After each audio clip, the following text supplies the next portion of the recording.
Let's see, we got Connor and Dustin on here. Got to speculate about 155. Welcome back, everyone. Coming to you the morning after UFC 258.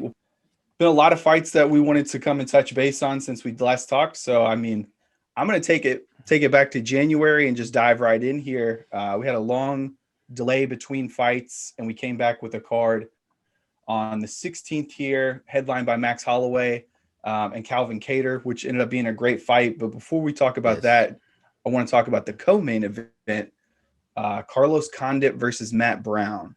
So this was a fight that a lot of fans have been looking forward to for years. Honestly, um, two guys in the welterweight division that kind of surprisingly hadn't hooked up yet. So two strikers that love to stand and bang. I was really excited for this.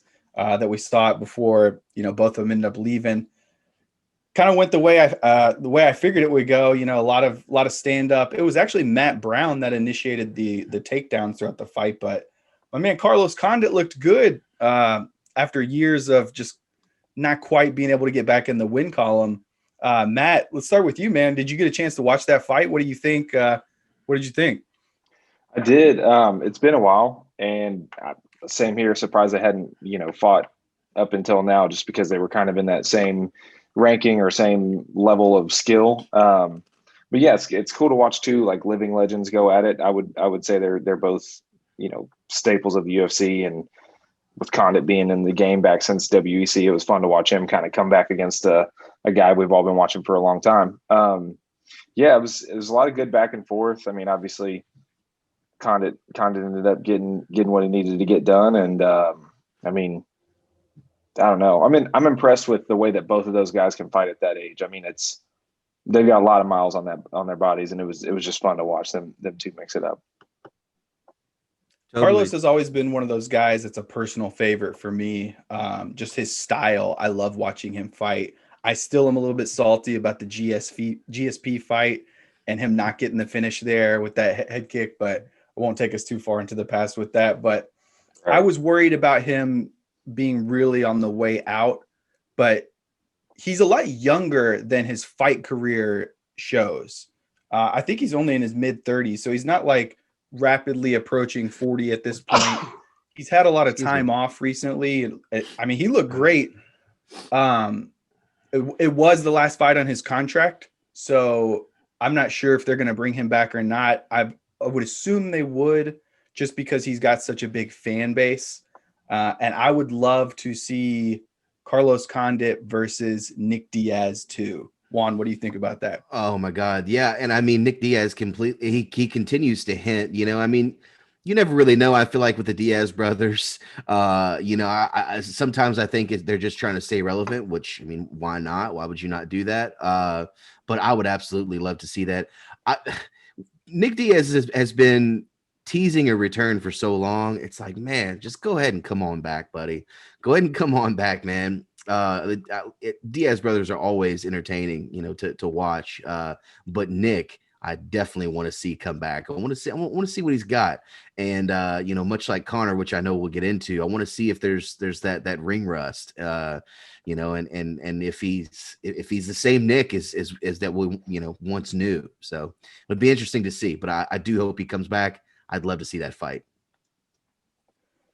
Yeah, it's been a long time since he's been in there, but a video came out of him working out towards middle end of last year. Looked Hmm. like he was in great shape. There were rumors that he was in the 165 ish range, possibly trying to do a cut down to 155 for his return, which I thought was odd because he left at 185. He was always the bigger of the Diaz brothers.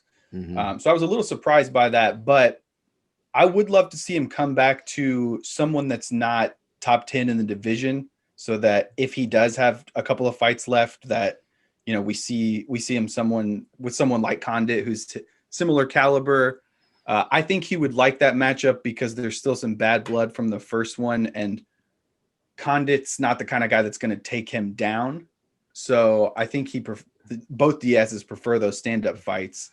I think that's a reason why Nate is gunning for Dustin, because he likes stylistically that fight. He's not going to put him on his back like Hmm. somebody like Burns would, or Usman. True. Yeah. That's a good point. It's a good point. Yeah, Dustin will definitely box. That's we've seen that. Yeah. Matt, what's your kind of overall take on the Diaz brothers in general? I think Juan and I are kind of opposite ends of the spectrum. Where do you sit on them? Many different ways to look at it. I respect them. They can both fight, but I feel like to some extent they haven't really, other than maybe like cardio or the way that they run their cardio, they haven't really improved that much. They're kind of like the same. Their boxing's gotten a little bit better. Their jiu-jitsu is the same, but everyone else's jiu-jitsu's improved enough to where they're not really that threatened unless they're exhausted, like the Connor one. They're great. Right. At this point, though, I'm a little bit tired of hearing those two on the sideline chirping about things and trying to pick all these different fights. And it's like, you haven't fought in how long, and you're trying to fight Poirier? Like, I mean, yeah. I'm not mad at you for trying to get the right fight, but you're going to jump over Charles Oliveira, Michael Chandler, Dan Hooker. Like, there's murderer's row right in front of you, and you just want to handpick your fights. And the last fight you had, you were getting just mopped by Masvidal. So, I mean, I respect them. They're good at what they do. I'm a little bit tired of the sideline, like trying to chirp and pick their stuff from the side. That's my take. What did you think about the Masvidal fight? Did you think that was a good stoppage? Did you think that the tide was turning in the later rounds of that fight? Well, the tide seems to always kind of lean to the fighter with less like explosive muscle, or in a lot of the Diaz fights, the longer it goes, the better off they are, because it doesn't take a lot of oxygen for them to get going. I don't think that he was going to do a lot to win that fight, period. He was just so battered, and he took a lot of shots early on. But you never know. Like, that's why it sucks when fights get called that way. It was in New York, right? I think that was MSG. Sure, yeah, MSG, yeah. Yeah, and their boxing wrestling commission is probably not the best as far as MMA goes, because they're fairly new to it. But yeah, unfortunate stoppage. I don't see him coming back and like winning the fight, but that's just something you never know in MMA. It's a matter of a punch landing in the right time. Did you ever have any controversial stoppages? I mean, I looked at that one, and just from a fan, somebody who's never stepped in the octagon before, it looked like it was in a pretty nasty spot right there above his eye. So I thought it was a good stoppage at the time, but do you have any kind of personal history with that? Like, what are your thoughts there? I have not been stopped by a cut, but I would be upset if I was. If it was in my eye, like if the blood was actually going right into my eye, then obviously I would be understanding of the call. But yeah, I've been on the wrong side of some early calls, and it's frustrating. But I mean, there's one guy, or a doctor or a ref, that stands in the way of you making double the money, getting a top 5 fight in their situation, or going back down to 7 or 8 or 9 in the rankings. And it meant a lot more for his fight to get stopped than it does any of mine. But yeah, it's unfortunate. Right. It's never fun. Yeah. So Juan, any kind of defense of the Diaz's here before I get my licks in? No, it's funny because Keith and I had this back and forth the other night, and he was bringing up their records, and I'm like, but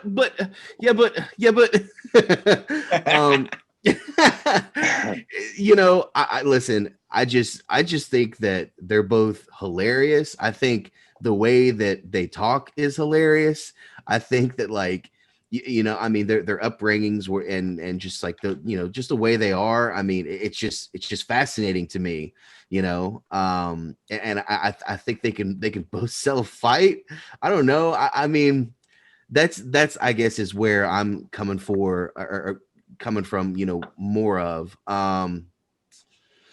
Yeah, I don't know. I tell you what, like if either one of the Diaz brothers are fighting, and you're a fan of MMA, you're going to tune in, I guess, is like my whole point, which is just good. And on top of that, neither one of them, I feel like, has ever quit. They've never quit in the octagon. They've got a lot of heart, and that even if they get rocked, they're going to keep coming. I mean, hell, just like you said, I mean, Masvidal was absolutely just working him, but Diaz kept coming. Same thing with McGregor, you know, in that, and really both of them. I mean, how many times did McGregor knock him down and he just kept coming? So the motor on him and the resiliency is respectful. But go ahead and tear me up there, Keith. Well, you brought up a great point, and Matt brought this up as well about the fast twitch kind of muscle guys versus, you know, like your Connors and your Masvidals versus your Nate Diaz, who are these more triathlete marathon runner kind of builds. They're built for more cardiovascular in the long run, blah, blah, blah. So, I mean, back in the day, I never rooted for either of the Diazes. Obviously, I'm a Condit fan, so I was Condit over Nick when they fought. Big Anderson Silva fan. So it was funny you said neither of them ever quit, but Nick is notorious for the time when he laid down in the ring to try to coax Silva in. That was a bad So look. I mean, that wasn't quitting, but that was funny. That was funny, I thought. Yeah. It was more their street mentality in a way. I was never a huge fan of either one of them, but I mean, Nate proved a lot to me when he beat Conor the first time. And then honestly, watching the second fight, I really thought there was an argument that Nate won 3 of those rounds. I mean, early it looked like Conor was outclassing him really bad, but by the end of the fight, that could have gone either way. So I've gained a lot of respect for them over the years, but looking at Nate's antics, you know, trying to call out Dustin, and it's like, dude, you're 21-12 in your career. I know you fought like your whole career in the UFC, and the people he's fought have been like a murderer's row, but I think he's got 2 wins, I was saying, since 2015 or something like that. Like it was dude, bad. It was bad. Yeah. It's tough. Like, who are you to ask for a title? Like, him expecting a title shot at any point right now is ridiculous. Well, so go ahead. Sorry. Well, I mean, part of me respects what they bring in terms of the trash talk and the personality and the characters. Part of me really appreciates that the wrestling fan in me, the entertainment fan in me, but like I don't know, the sport, the competitor in me really just, I can't take Nate Diaz seriously when he's coming out here talking all this trash. Like, here's the fight that I would love to see for Nate Diaz: 170 versus Tony Ferguson. Yeah. Matt, what do you think about that fight? I would be all over it. Mainly because they've both lost recently, or, you know, been inactive, however you want to phrase it. It'd be great for ratings. It'd be good. I mean, stylistically, like, I don't see either one of them subbing the other. So if they had scrambles on the ground, that would be fun to watch. Yeah. I mean, it's weird to look at their records and judge them, I feel like, just because for so long, they fought whoever, whenever. And now they're finally to the point where they're trying to handpick fights, and they realize they can't do this for forever, and they're trying to get big money fights. But again, I've only been annoyed by either of them in the past like 2 years. Prior to that, I was like, oh, they're just them. And now it's like them sitting on the outskirts trying to, like what we said, trying to pick fights or trying to hop line or whatever. Like, well, you're valuable, but you're not that, you know, you're not right. Conor McGregor getting a second or getting a third fight immediately. Like, you're not that valuable. You've just become that moneymaker, and it depends on who you fight. Right. Yeah. I mean, he had the 2 fights against Conor, and then he had the BMF fight against Masvidal, right? I mean, those are all 3 huge fights. I'm sure he got paid a great amount of money, you know, for those fights, and he was 1 and 2. So, right. Yeah, Juan, I definitely get it. Do you think that he really is as big of a draw as he thinks he is, or do you think he's just been attached to Conor and Jorge? Or, I mean, they're probably the 2 biggest draws in the sport right now. Is Nate just benefiting from having his name attached to them, or do you think he can draw on his own if he were to fight somebody like Dustin or something like that? I think that's probably one of the reasons why he's reaching the way he's reaching, is because of who he was attached to and what he did. Now he is a draw.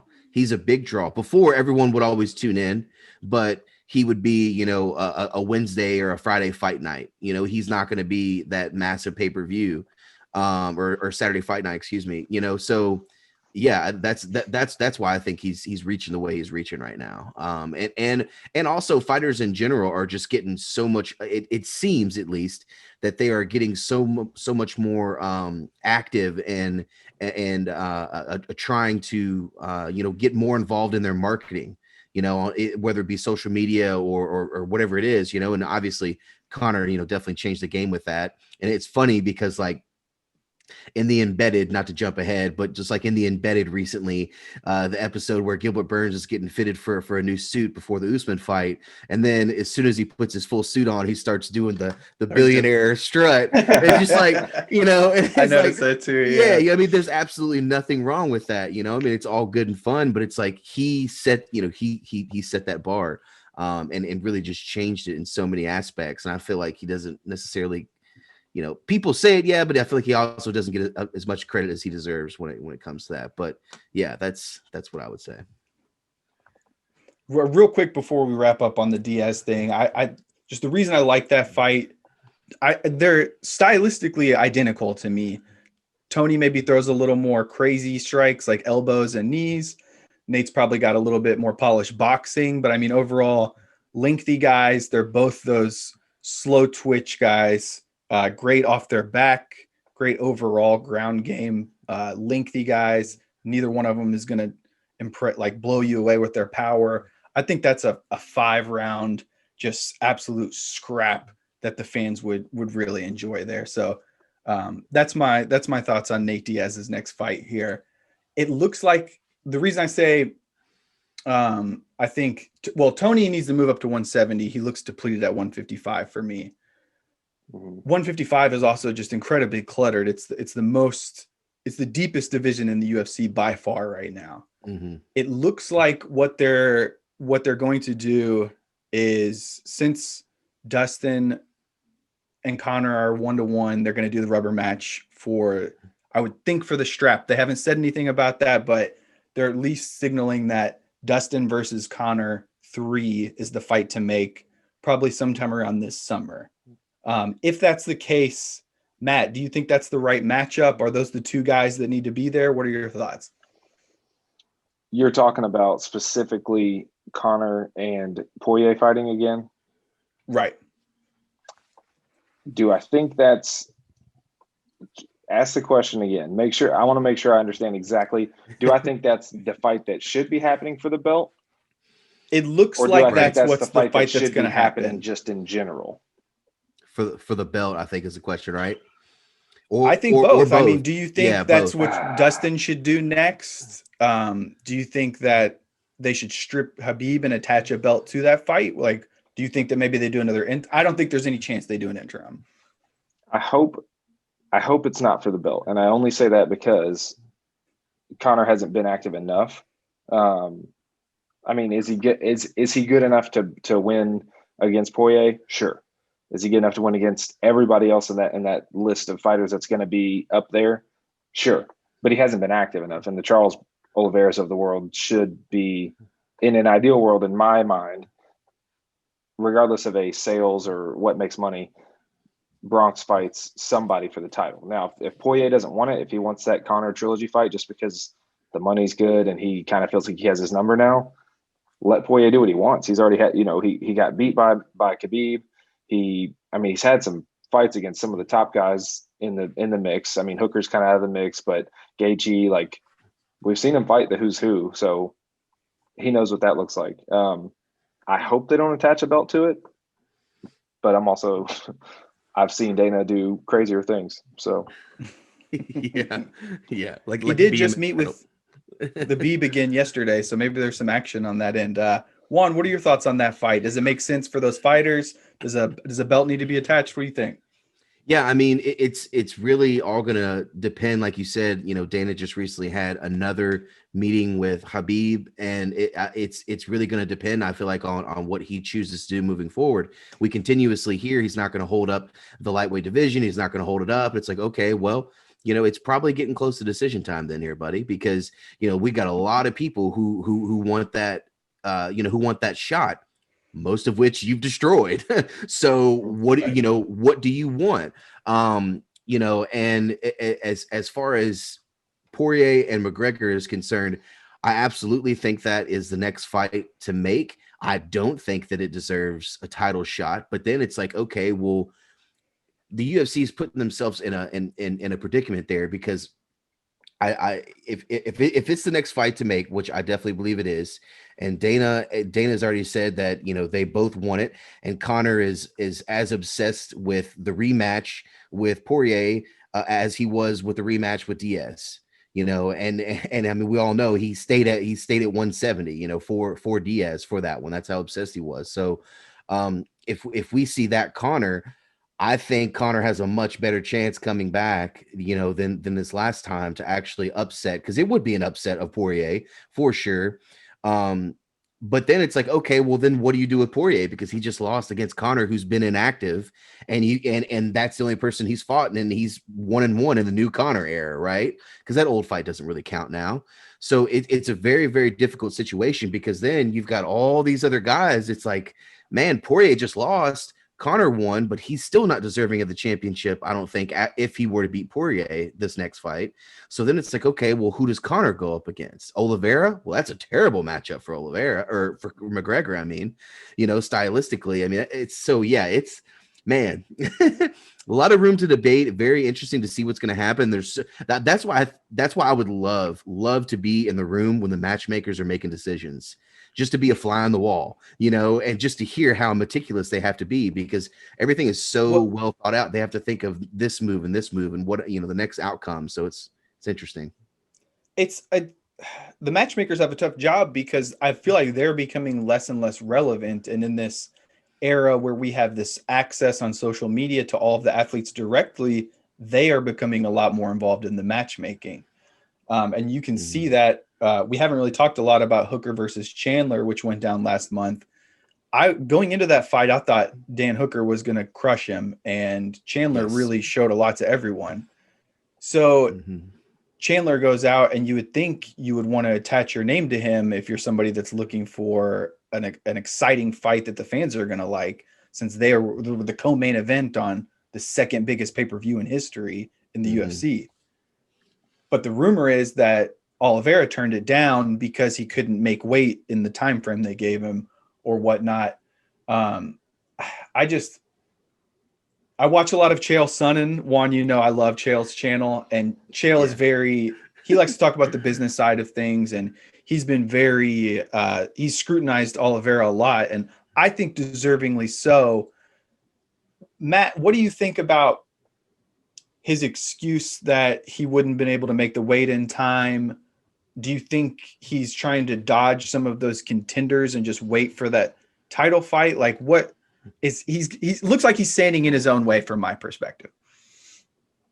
I think it could be a bit of both. I don't know how long the time period was for the weight cut. So that's a whole nother, like, if I had any idea, if it was 4 weeks, that's a really I think it was 3 weeks is what I think it was. That's a fast cut. So I hear him on that, and it probably just wouldn't have been ideal. Like, could he have made the weight? Probably so. But maybe he was fluffy at the time he got the call. Like, maybe he was, because if you're talking 21 days out and you just had a full week of eating bad, that could throw you off. So that could be a thing. That being said, I do think he's holding out for a title fight.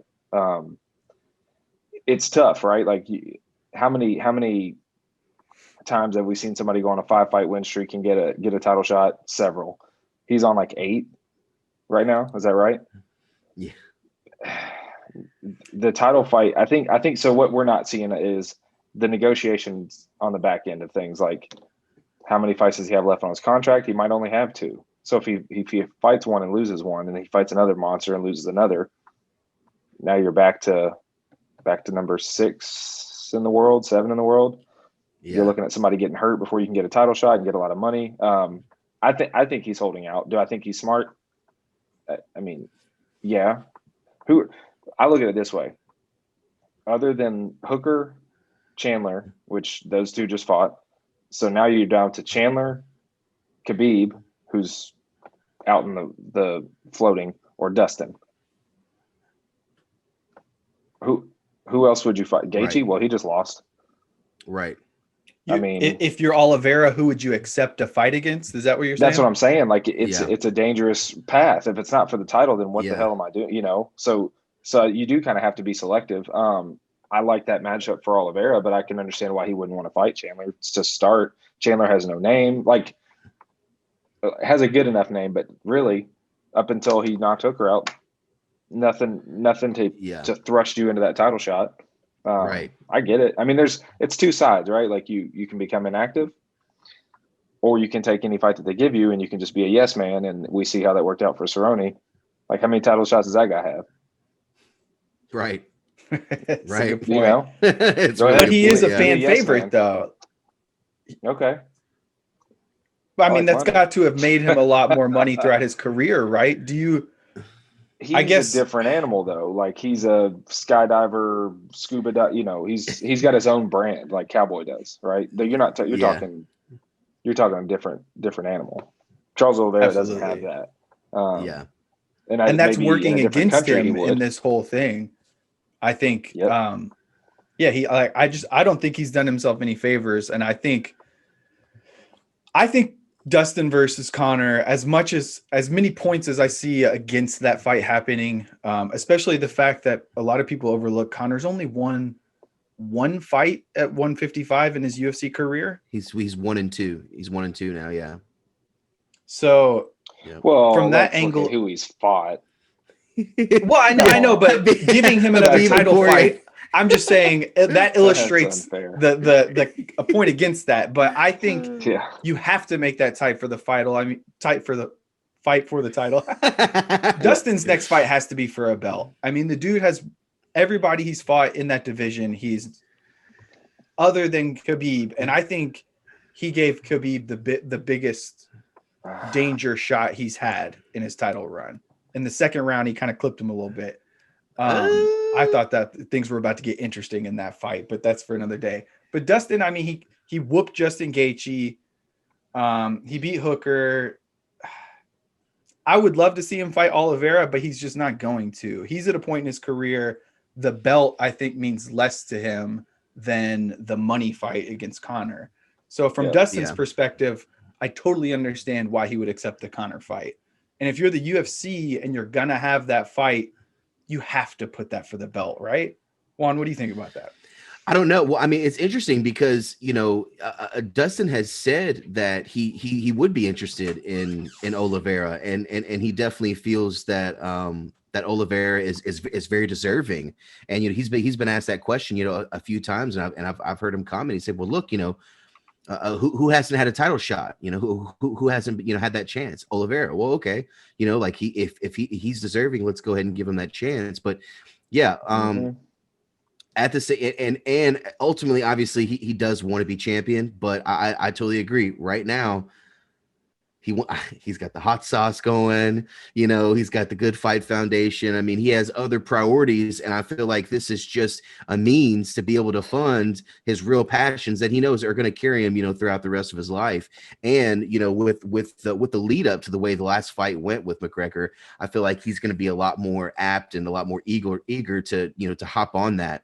But yeah, I mean, who knows how much they made? I mean, I didn't look into it this last time. I think Conor got $3 million to show, right? And then plus his pay-per-view, and I think they got fight of the night.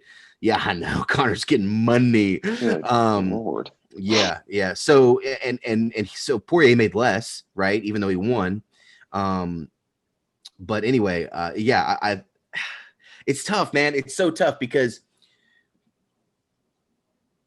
say you do that for the belt, Conor knocks him out or wins by decision, doesn't matter. But let's just say that he knocks him out because he got close. I don't know. Whenever we dive into that, I mean, he did get close. But he. I can just give your thoughts on the fight right now. Yeah. Yeah. I mean,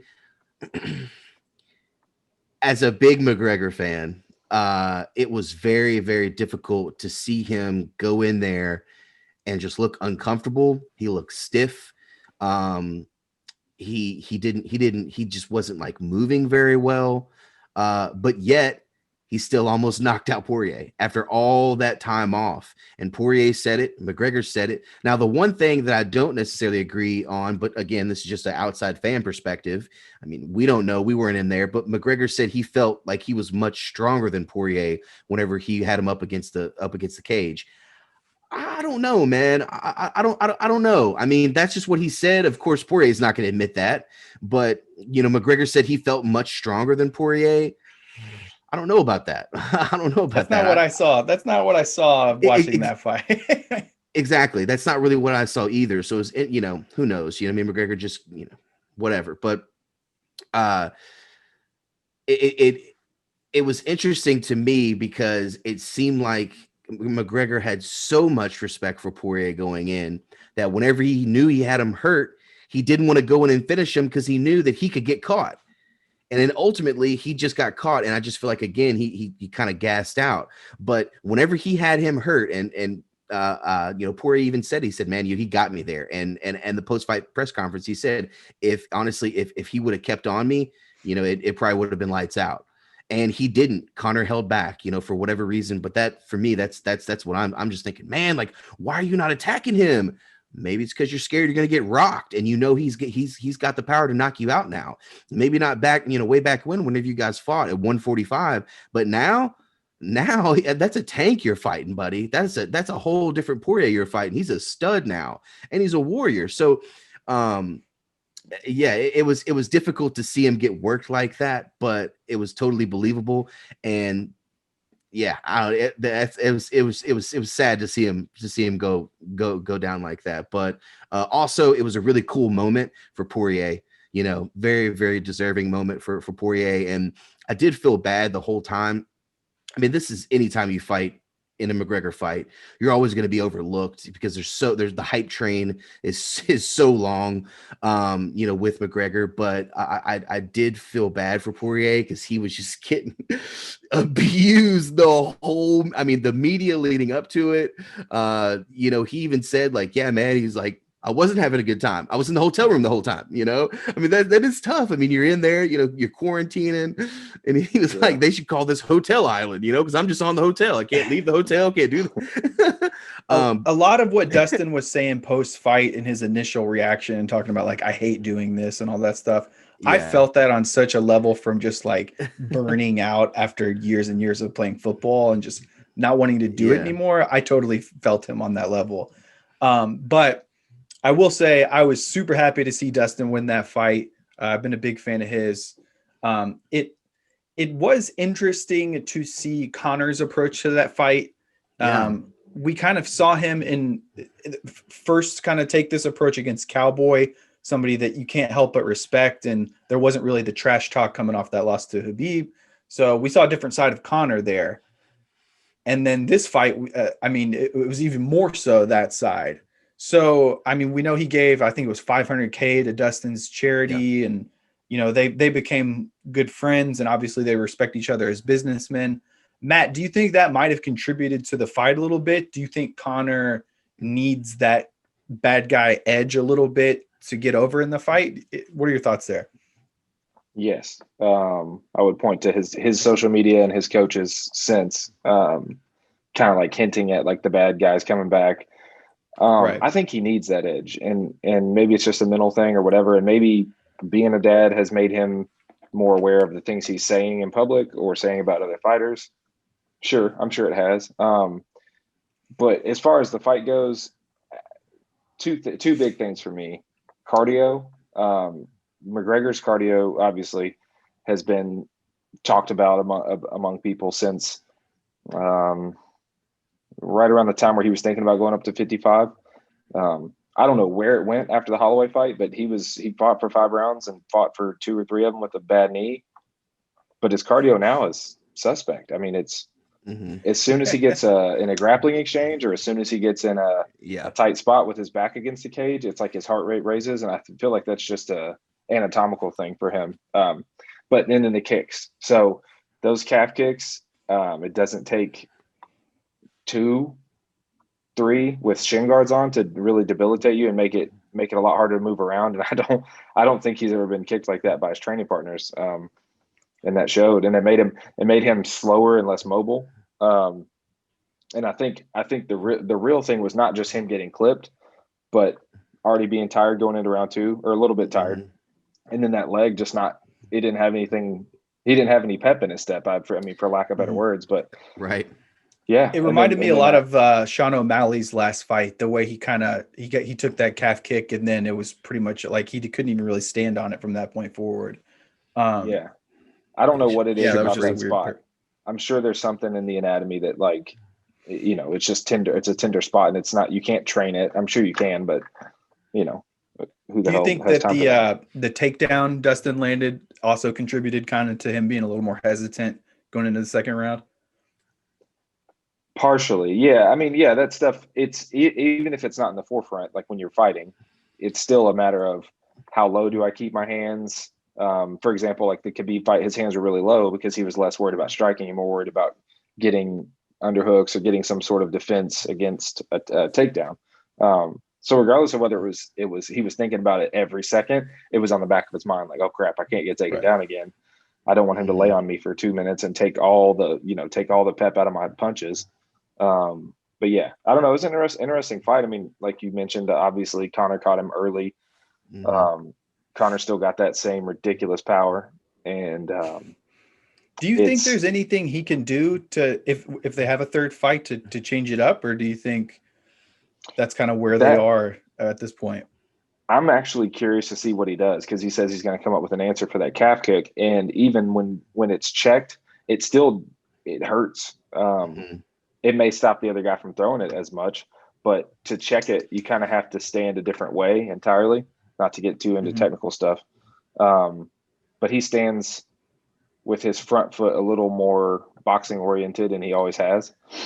And that opens that leg up for it. So changing his stance a little bit, maybe narrowing his stance a little bit, which opens you up to more takedowns. Like, there's a lot that can go into it. So if he narrows his stance up a bit and goes more traditional boxing, your center of gravity is higher, more likely to be taken down or tripped or single legged. So I'm sure he'll come up with something, because he doesn't want to get beat the way he did. But yeah, I don't know. I mean, maybe practice 5-minute rounds of just straight throwing punches and come out like it's rough and rowdy. Right. You think overall kind of adapting to the leg kick makes him a little more susceptible to the takedown? So it's kind of a give and take there. I think it has to be. So you either switch your stance to block a leg kick. You either like, I know it's hard to like display on the screen. So need a whiteboard. Your feet are facing this way. He has to point his front foot the other way, so that shin hits, right? Yeah.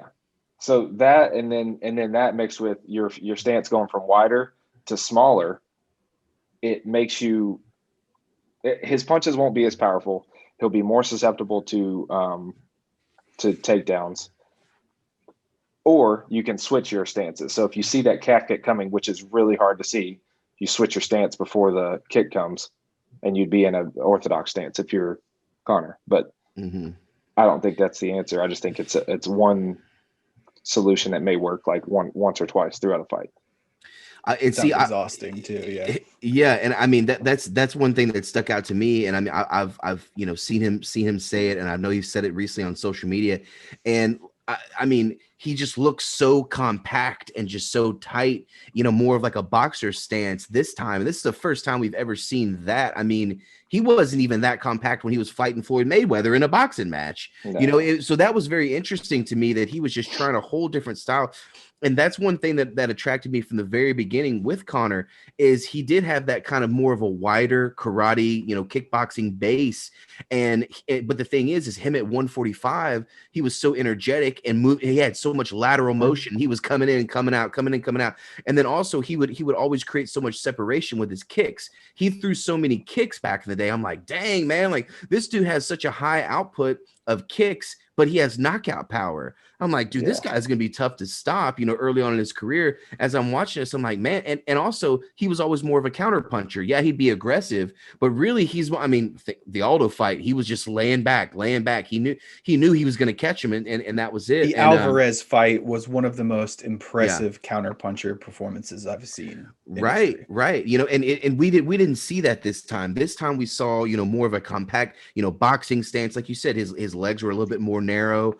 Yeah,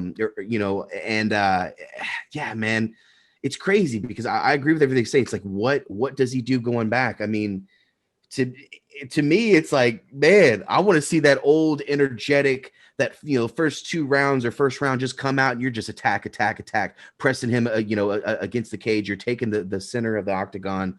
But I just don't know if we're going to see that again, especially at 155. And he's not going to go back down to 145 ever. That's not going to happen. So yeah, it's interesting, man. It's going to be really interesting to see.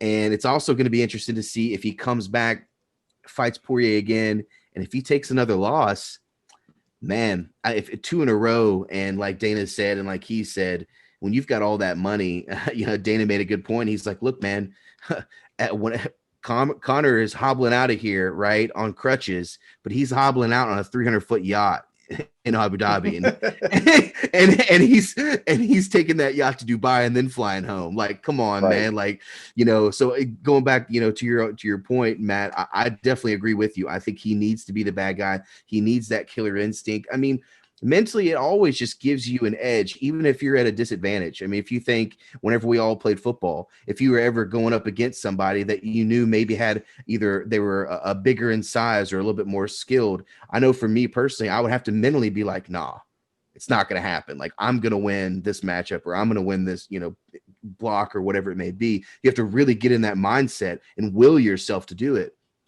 Well, like I said, if you're pulling up on that yacht, man, I don't know. And he's got everything he needs. He's got his family. He's got his wife. He's got his kids, or fiance, all the money in the world. So yeah, it'll be interesting. I think the more I think about it, I think from a competitive standpoint, I would love to see Dustin versus Charles for the belt, and Conor versus Nate Diaz trilogy right now. I think now's the time for that. Because that could really springboard Conor into a legitimate, oh, look, he just beat somebody. Or, I mean, both of them are kind of getting to that point to where we're questioning how many fights they have left for both those guys. But that ultimately is a fight that I think will happen again.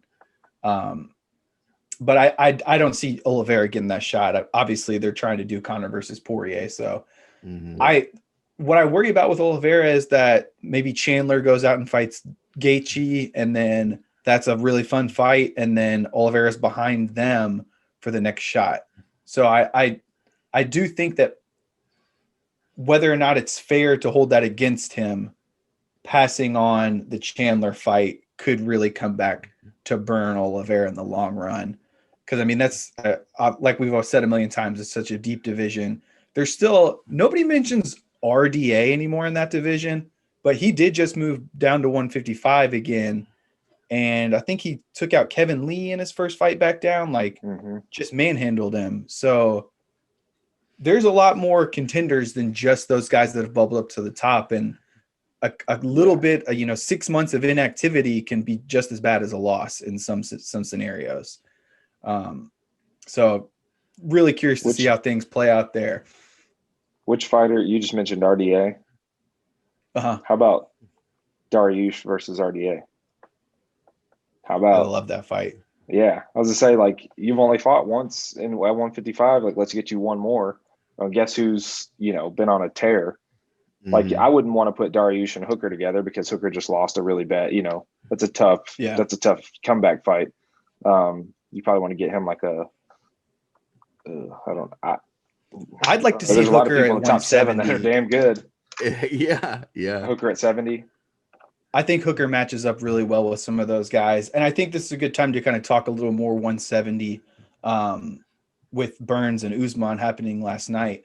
But yeah, Tony and Hooker, I would both love to see go up there.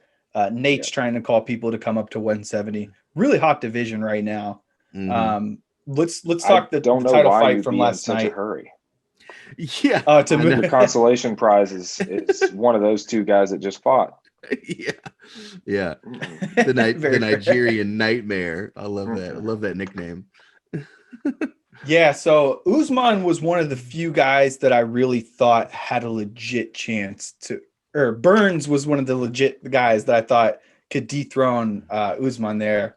I mean, well-rounded. Looks like he might have been a little bit quicker. They obviously had the past where they trained together. It seems like for wrestlers going up against a primary jiu-jitsu guy, it's kind of that Goldilocks zone there, finding the right style matchup. I just don't really see a whole lot of guys at 170 below Burns being a challenge for the champ right now. He tied or beat GSP's streak for most fights at 171 in a row. Beat, I Yeah. believe. Yeah. Beat, yes. Mm-hmm. So, Matt, let's start with you. Thoughts on that fight? Thoughts on what's next for the champ there? And yeah, just what do you think about 170 right now? I won't say it was everything I thought it would be because I thought that Burns would have more bright spots, and not to say that the punch he landed in the first wasn't a bright spot. It's just tough. It's tough to get somebody who has cardio like Usman out. If you rock them or whatever, they tend to recover quicker, and that's what happened. It was a great fight. I mean, although it was a little shorter than I might have anticipated, I can't tell if the edge of those two training together prior helped Usman, or if he's just getting better at striking. I know he's improving at striking, but the power shots that he landed, it was almost like it's kind of weird when you have that scenario, right? Like the two guys that used to train together, or people that have Justin Gaethje and Khabib, like we talked about that a little bit last time. There's a familiarity there, and I don't know who it benefited more. But I think Usman's the benefactor of that one. I don't think let me say it this way. I don't think his striking is as good as it looked against Burns. I think it just works against Burns because he had his timing. It's hard to change your timing. So great fight. That is the challenger for Usman. I think if he wins another one and Usman fights Masvidal next, like he's kind of calling for, I think maybe you turn back around and do Usman Burns too, just because of those shots that were traded and made it seem to me like it was a pretty close matchup.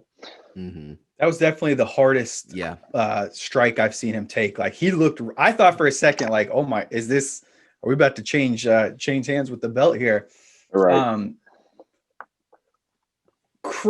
Usman is crazy because he's fast twitch and he's powerful, but he has the cardio. Like in the Covington fight, he proved that he can go, at a high pace.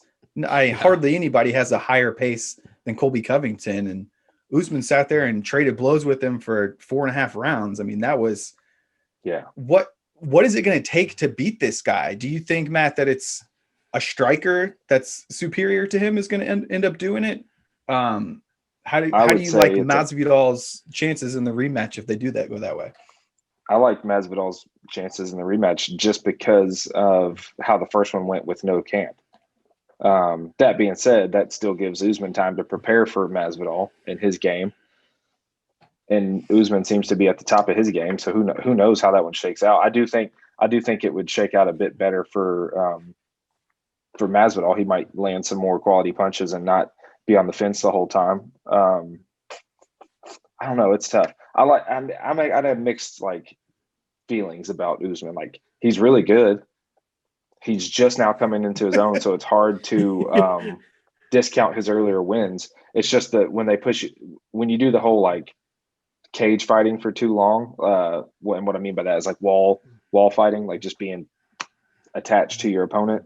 It kind of bores the crap out of me, and so I'm sure some other casual fans would be bored by it too. So that's unfortunate that he may have to do that sort of thing to win fights against people like Masvidal, but he's getting better every fight. It's ridiculous. Yeah. Scary to watch. Yeah. What do you think, Juan? It was crazy. I mean, one thing that I'm always impressed whenever I watch Usman, and this time it was something totally different for me. Like what I noticed, I I don't think that I've ever seen him with that high of an output of kicks, and I feel like that was specifically in the game plan, for Burns because he knew him so well, and I feel like that's what their game plan was, their strategy, his team was to make sure that he had a high output of kicks, maybe to kind of deter him from the takedowns, and he was unsuccessful. I mean that was another thing that I was really surprised to see, just because we had heard so much chatter in the background leading up that Burns would often get the best of Usman whenever they were sparring together and wrestling together. And man, Usman looked so impressive last night. And I mean, I'm sitting here looking at the rankings right now, and other than Masvidal and obviously we know what that Covington fight would look like. It's going to be another war, but I mean, do you really go back to that? I mean, right now he's sitting at number 3.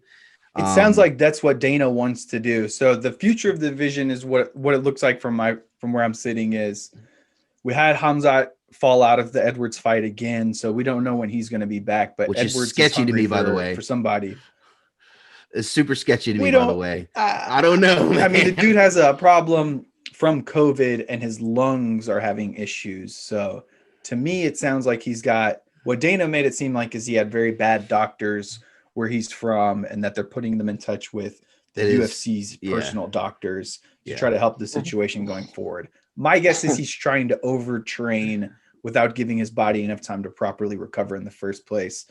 What's his name? Cody Garbrandt just had a huge thing where he got super sick and got pneumonia and a lot of stuff, beat up his immune system. Check that out on JRE if you haven't. I completely forgot where I was going with that. Covington and Usman. Covington is what they're going to do against Leon. So that's the fight that they're trying to make right now. Right. And Dana kept talking at the presser last night about how good Covington Kamaru Part 1 was. So it looks like Dana is pushing for that fight. So if Colby does get in there and beat Leon, I 100% think they're going to put that matchup again. And watching the UFC countdown this week to 258, the little recap they did of the Covington Usman battle and showing like Candace Owens in the crowds yelling at him, and like the way that they produced that whole scene was awesome. Yeah. So I can't even imagine what a rematch the buildup would be going into number 2 of that.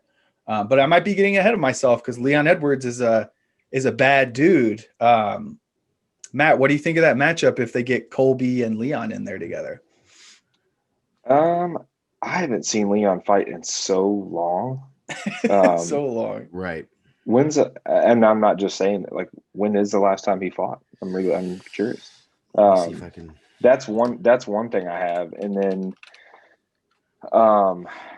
Colby's gas tank, man. I'll say Colby by just grinding it out. I don't know how, other than Usman, like he's been able to just wear on every single person that he's fought. So it's hard for me to see a fight with those two taking place any differently. Covington wearing him down, probably not getting a TKO, but maybe just dominating 5 rounds of straight wrestling. Yeah, that makes sense. Being it looks said, like Edwards hasn't fought since 2019. He beat RDA by decision. He fought Gunnar Nelson that year too and won by split decision. That's a little sketchy. That's not he that decision impressive. Cerrone. No. He really Cerrone, Nelson, and Dos Anjos, Vincente Luque back in the day, but like Peter Sabata, Brian Barberina, like some of these guys, I don't know. Hey, this is exactly why the UFC is trying to give him the matchup they're trying to give him, is they want to stop dealing. They don't want to be in business with Leon Edwards anymore. I've always felt that. Yeah. I've always felt they're that. trying to give him that. They're trying to give him that monster. Like, and I'm not. Let me say this. I'm not sold on that guy yet. He looks to be great, but until you fight somebody that's like halfway decent and knock them out, shut the hell up. So, but with God, who are we talking about? Leon. Like, I feel like they're just tired of dealing with him, and they're like, dude, like we could have had Masvidal whoop you. Like, come on. So. I feel like this is what you get though with the 170 or any division that's kind of short in that top 5, and the best guys really are just round robin fighting each other. I feel like we're gonna have a guessing game until the match is actually made. Let's see. I like Usman Masvidal, and then if you want those two to fight, Colby and Leon, or whoever else, Leon and whoever else. I think Colby needs a fight to get back in that title fight, but that would be interesting if Usman can beat Masvidal one more time, and then I think that's a great marketable fight right now. And then if he can win that one, going back and fighting Colby a second time, that's two pretty good money makers. Yeah. And one that Juan and I were talking about, sorry, Juan, but I'm going to lead into you here, is the 3-piece in a soda fight. Like, we still haven't got that. Why have we not seen that fight? I don't know that we will. Like, yeah, I'm interested in it, but like, I feel like Masvidal would just stomp the guy. Like, he's been on a tear. I don't know. Whoever can fight for that long and still be getting better it's impressive. Right. Yeah, which is exactly, I feel like, what we all saw with Usman last night too. It's just so impressive. I mean, the guy's just so impressive. And I two things. Number one, I think the trouble that Usman was in last night, those shots that Burns hit him with, obviously that's the closest we've seen Usman to getting knocked out, and I think that's the closest that we will see for him to getting knocked out, unless the Masvidal fight happens. I think Masvidal is the only other one that has the ability to actually knock Usman out. You know, Covington doesn't have it. Burns obviously last night showed that he does. Like I said, who else do you have? Leon Edwards, please. Usman would destroy him. Wonder Boy, probably not. You know, maybe with a kick. You know, but definitely not his hand. I'm curious to see what's next for Wonder Boy. A lot of good matchups for him, but he's not a name that gets thrown around very often. Yeah, because he had those 2 fights with Woodley Tyron that were snoozers. Yeah, like they just it's blamed on the karate guy. But go ahead. Hey, here's something that just popped into my head that I think a lot of people are missing at 170, and this is a fight that we overlooked. There was a fight night with Michael Chiesa versus Neil Magny. Magny, a guy who I've been a fan of for a long time, really well-rounded fighter. And that fight did not go the way I thought it would at all. Chiesa really dominated the positions. He has been a monster since he's moved up to 170. So I think that might be a guy. It looks like he's number 6 in the rankings right now. Stylistically, I don't know. He might be able to do some damage in a striking heavy division. Matt, what do you think about his chances, or who would you like to see him fight moving forward? If he wasn't probably banged up from that fight, I would say he should go fight Leon, but it seems like they're targeting other people. I don't know the rest. So let's think about it. You got Usman Burns. I don't think you make Burns fight Chiesa, but that could be a decent matchup. That would be a good fight. Yeah. The outskirts, like the guys that are kind of trying to reemerge into the division. I think Chiesa has like 1 or 2 more fights before he's up there. Like up there meaning title shot. I don't know. I mean, Magny's so tough. Chiesa fought the perfect fight in that fight for that matchup. It wasn't the most exciting thing in the world, but he made Magny just look average. And that's hard to do. He's done that to everybody at 170, man. His grappling has looked so dominant, and he's just so much different than those other guys at the top there. I'll be curious to see. Go ahead. No, I'm just curious to see what they give him next, man. I'd love to see him with a top 5 guy. It's like a less flashy Luke Rockhold. Like his ground game is suffocating. Okay. His ground game is suffocating. I mean, his striking's, that's what I mean by the flashy side, is like the oohs and ahs aren't always there in his fights, and especially that last fight. So I might be judging him based on that 25 minutes. But hey, Chiesa's got some of the best ink in the UFC. I will say that much. Yeah. So Dana has stayed committed to saying that they're going to bring back Tough and likely do it with 170. Juan, if you had to pick your top 2 for the coaches on next Tough, who you got? I mean, for an entertainment value, for the UFC, I feel like to have the most eyes on that, I feel like it's got to be Colby Jorge. You know, it's got to be Covington Masvidal. I mean, That'd be so dope. yeah, I mean, other than that, No, I mean, yeah. yeah, it'd be so. Yeah, I mean, it would be every episode would be so entertaining. You know, you would have to have max security, that's for sure.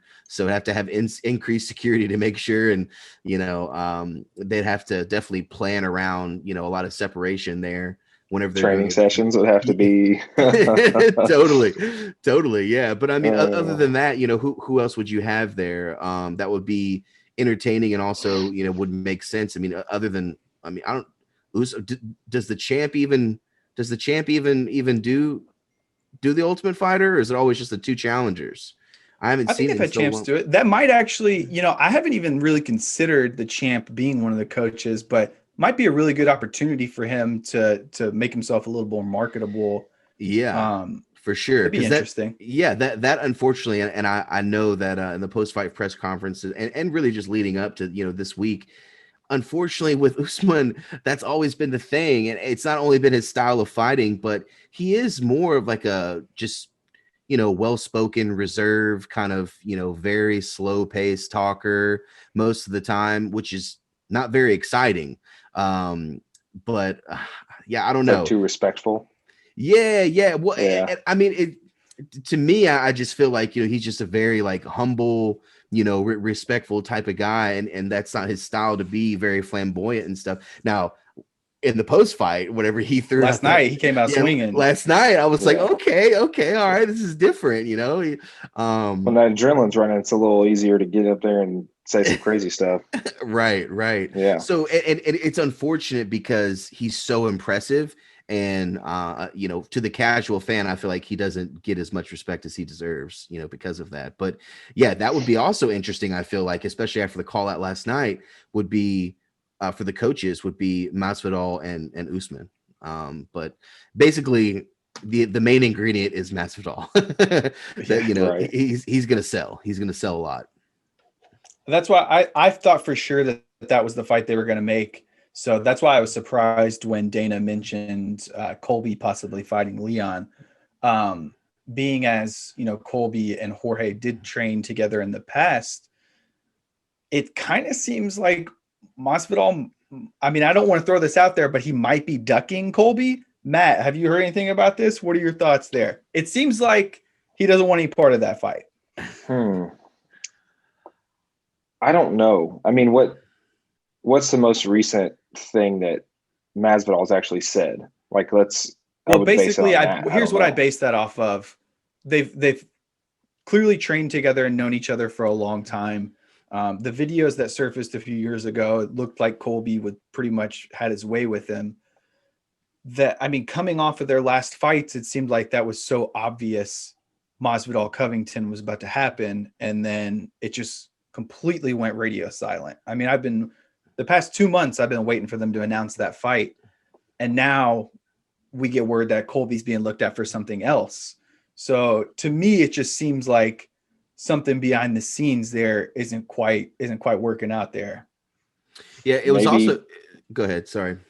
I was just gonna say maybe Masvidal knows his worth now and doesn't see Colby as a big money fight. And I only say that because I don't think Colby by himself has ever sold a ton. Like, I think he's only done well with other counterparts, and the biggest one being Usman. So I don't know. I mean,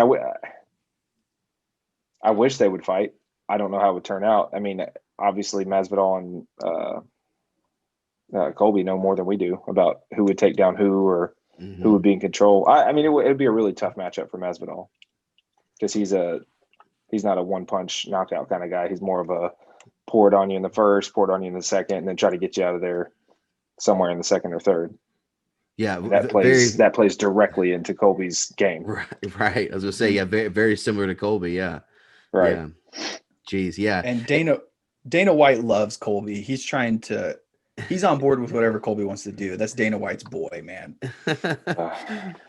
Yeah, well, I mean, if you think about Masvidal, Covington, and Dana, they definitely all three sided with the election, and that was also an interesting aspect to me as far as away from fighting.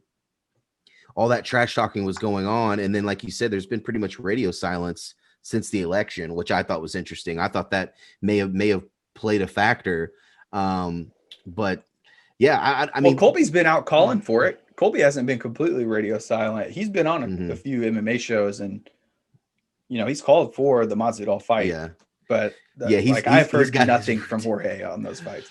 Yeah, you gotta respect Colby, man. Really, just being in character all the time. Oh my gosh, yeah. I mean, it's annoying to hear, but I mean, it's just like you're listening to WWE. But he's got those same. You could tell Street Judas, I'm coming. Yeah, yeah, and that's something I definitely wanted to talk about, because Juan and I discussed this in the past. I despised Covington at first, and through watching him fight, kind of gained a respect for his skills and kind of came around. It's obviously a gimmick. What are your, as someone who's been in the locker rooms, what are your thoughts on that personally? The way Colby's character has grown. Gimmicks. I mean, it's turned into like a necessary evil, I think, to set yourself apart in terms of how much money you make per fight, how many sales, pay-per-view sales you can get.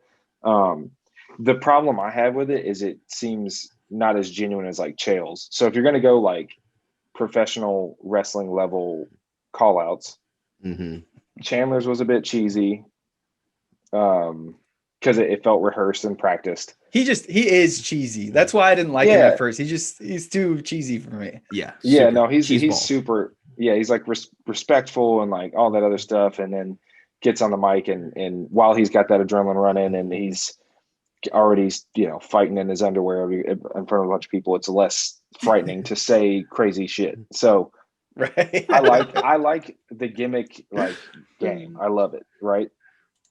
I just need you to convince me a bit more. And sometimes Colby's just seems so it's not genuine, man. Like Chael Sonnen's, I knew it was fake the whole time, but when he said it, he didn't have this he would look and talk to you or whoever. And he, Anderson Silva, you absolutely. So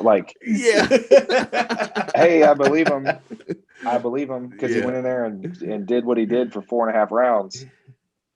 I believe that smack talk. I don't like Colby's. I'm like, man, you are as cheesy as they get. I know you wrestled we know wrestlers, right? You know what I mean? Like for the most part, they're happy-go-lucky. They're goofy. They're just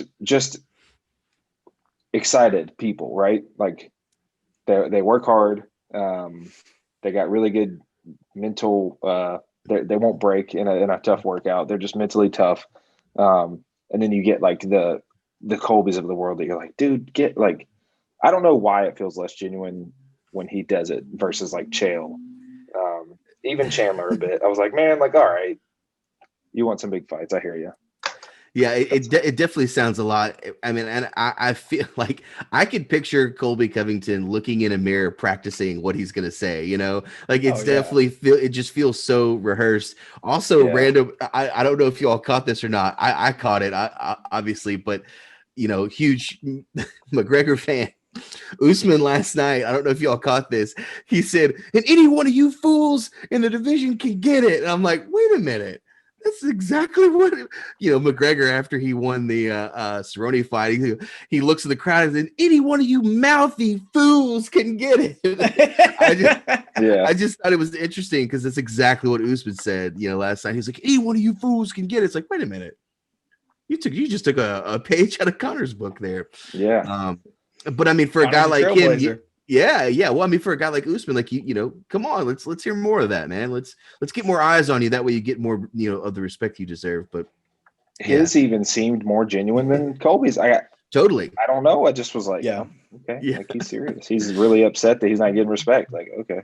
Yeah, I get it. I do love the fact that Colby brought over Kurt Angle's theme song, even with the "You Suck" in it. Colby's gimmick is pretty funny, but he's a character, man. Yeah. Anyway, definitely, 170 and 155 to me are clearly the two most fun, exciting divisions right now. But I don't want to spend all of our time there. I wanted to touch on just a couple of fights that have happened real quick that we've missed before we get into just some really quick thoughts on what we have already confirmed coming up. And then we've got a little bit of interesting discussion here at the end to wrap us up. But some that we've missed so far, Max versus Calvin Kattar. That was a fight going into it. Kattar's boxing was so impressive. I thought he actually might have a chance there. Max, dude, I will never underestimate that guy again. But it's just a weird spot because you got T City versus Volk coming up, and then what happens? Do you give Max another shot at Volkov? Do you like? It's a very interesting division at 145, and you've got some guys that are clearly above everyone else. Matt, any thoughts on that fight? I was impressed, and I actually I can bring in proof if I need to, but I didn't call like this bad of a whooping, but I called a whooping.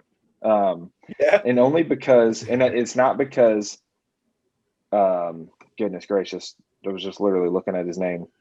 It's not because Kattar just beat up my boy Dan Ige. It's not because of that. It's because of how he strikes and how his timing has to play into the game. So it's very hard to catch the timing of someone like Holloway. Then Holloway comes out on fire, like no warm up, no NBA Jam 3 shots.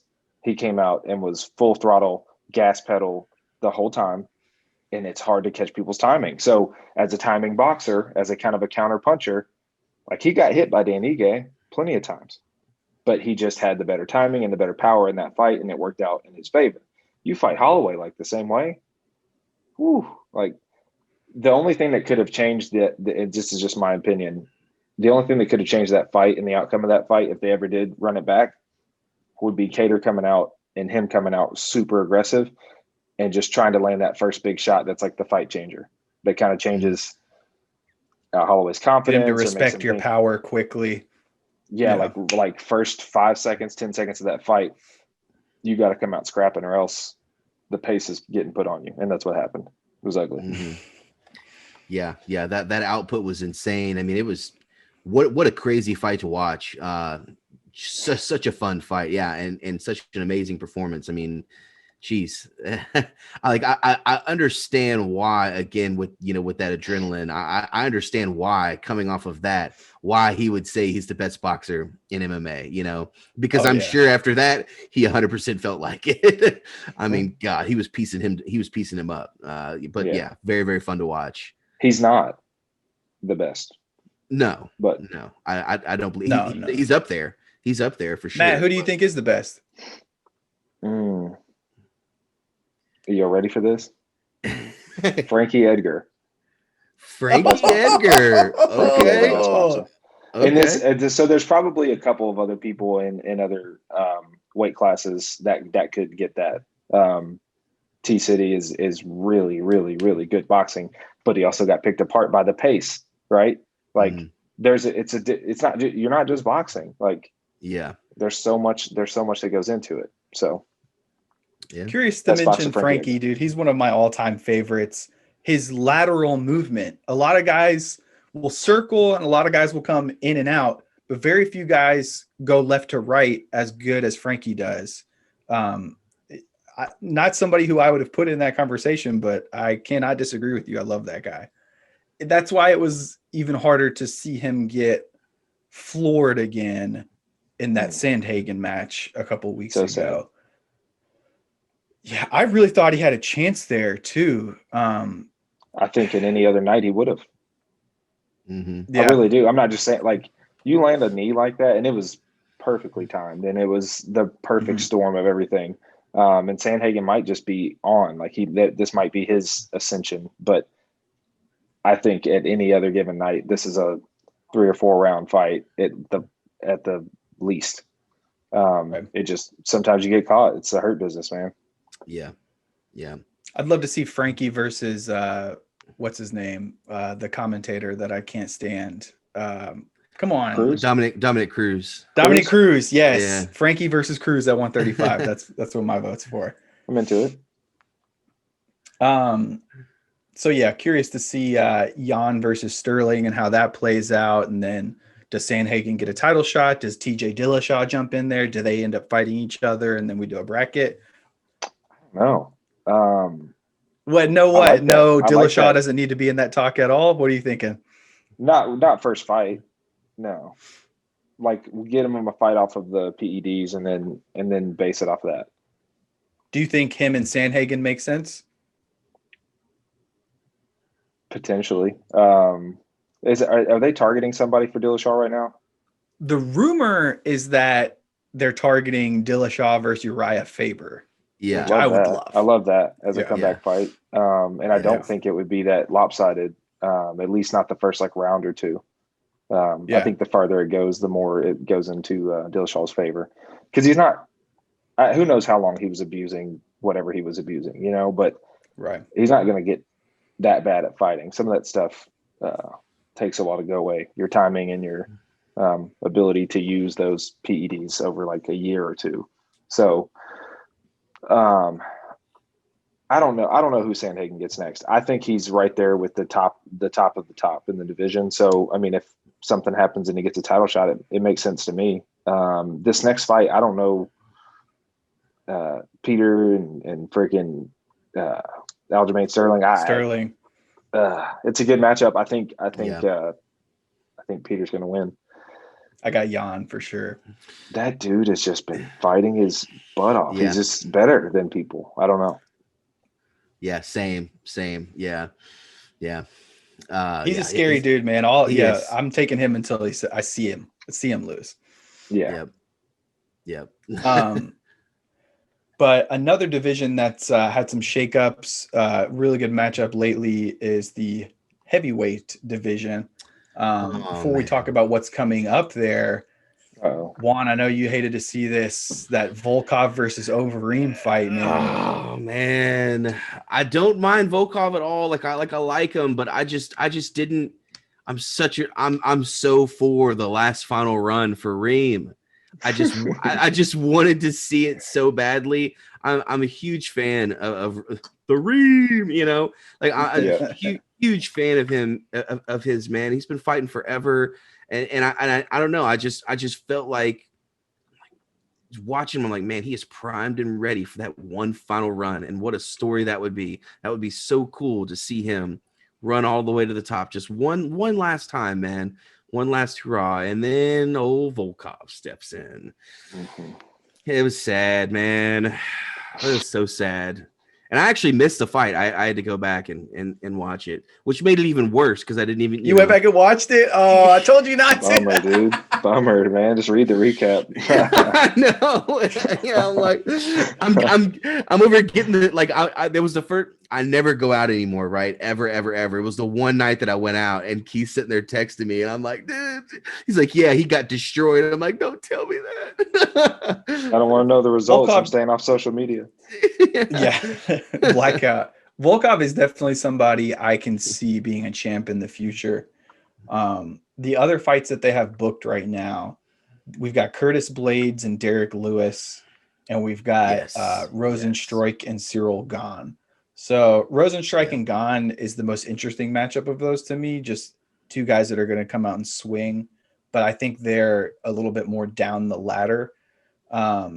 Blades versus Lewis is a fun as can be fight for me.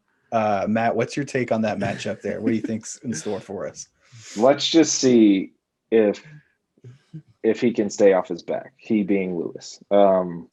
Yeah.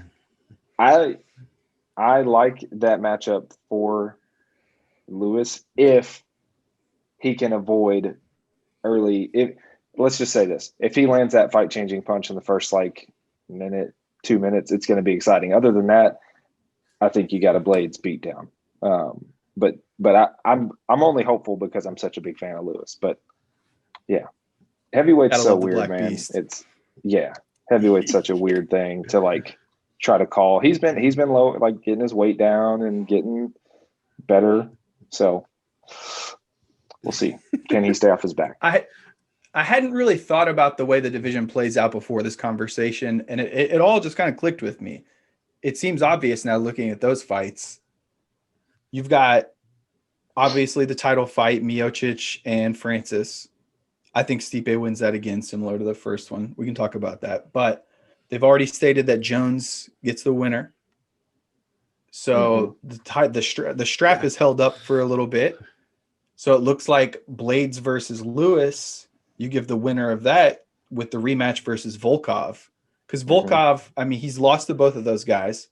The Lewis fight, he dominated until the last 10 seconds when he got KO'd. Freaking blast. And then the Blades fight, the Blades fight is when I really came around to Volkov because he looked like somebody that was just a striker, was going to struggle with somebody that's as good of a wrestler as Blades, who has dominated everybody he's fought other than Francis Ngannou. So I didn't expect Volkov. I thought if he was going to put him away, it was going to be round 1 or 2. But watching the way that fight progressed, after round 3, the tide swung in Volkov's favor, and it looked like Blades kind of burnt out. And I really think if there's another round in that fight and Volkov puts him away. So either of those guys, Blades or Lewis, whoever wins that, I would love to see fight Volkov. Juan, you think that's the matchup to make here going forward? What do you think about those? I think that's all you really can do, and that's why I was so anxious, and really just eager to see what Reem was going to do.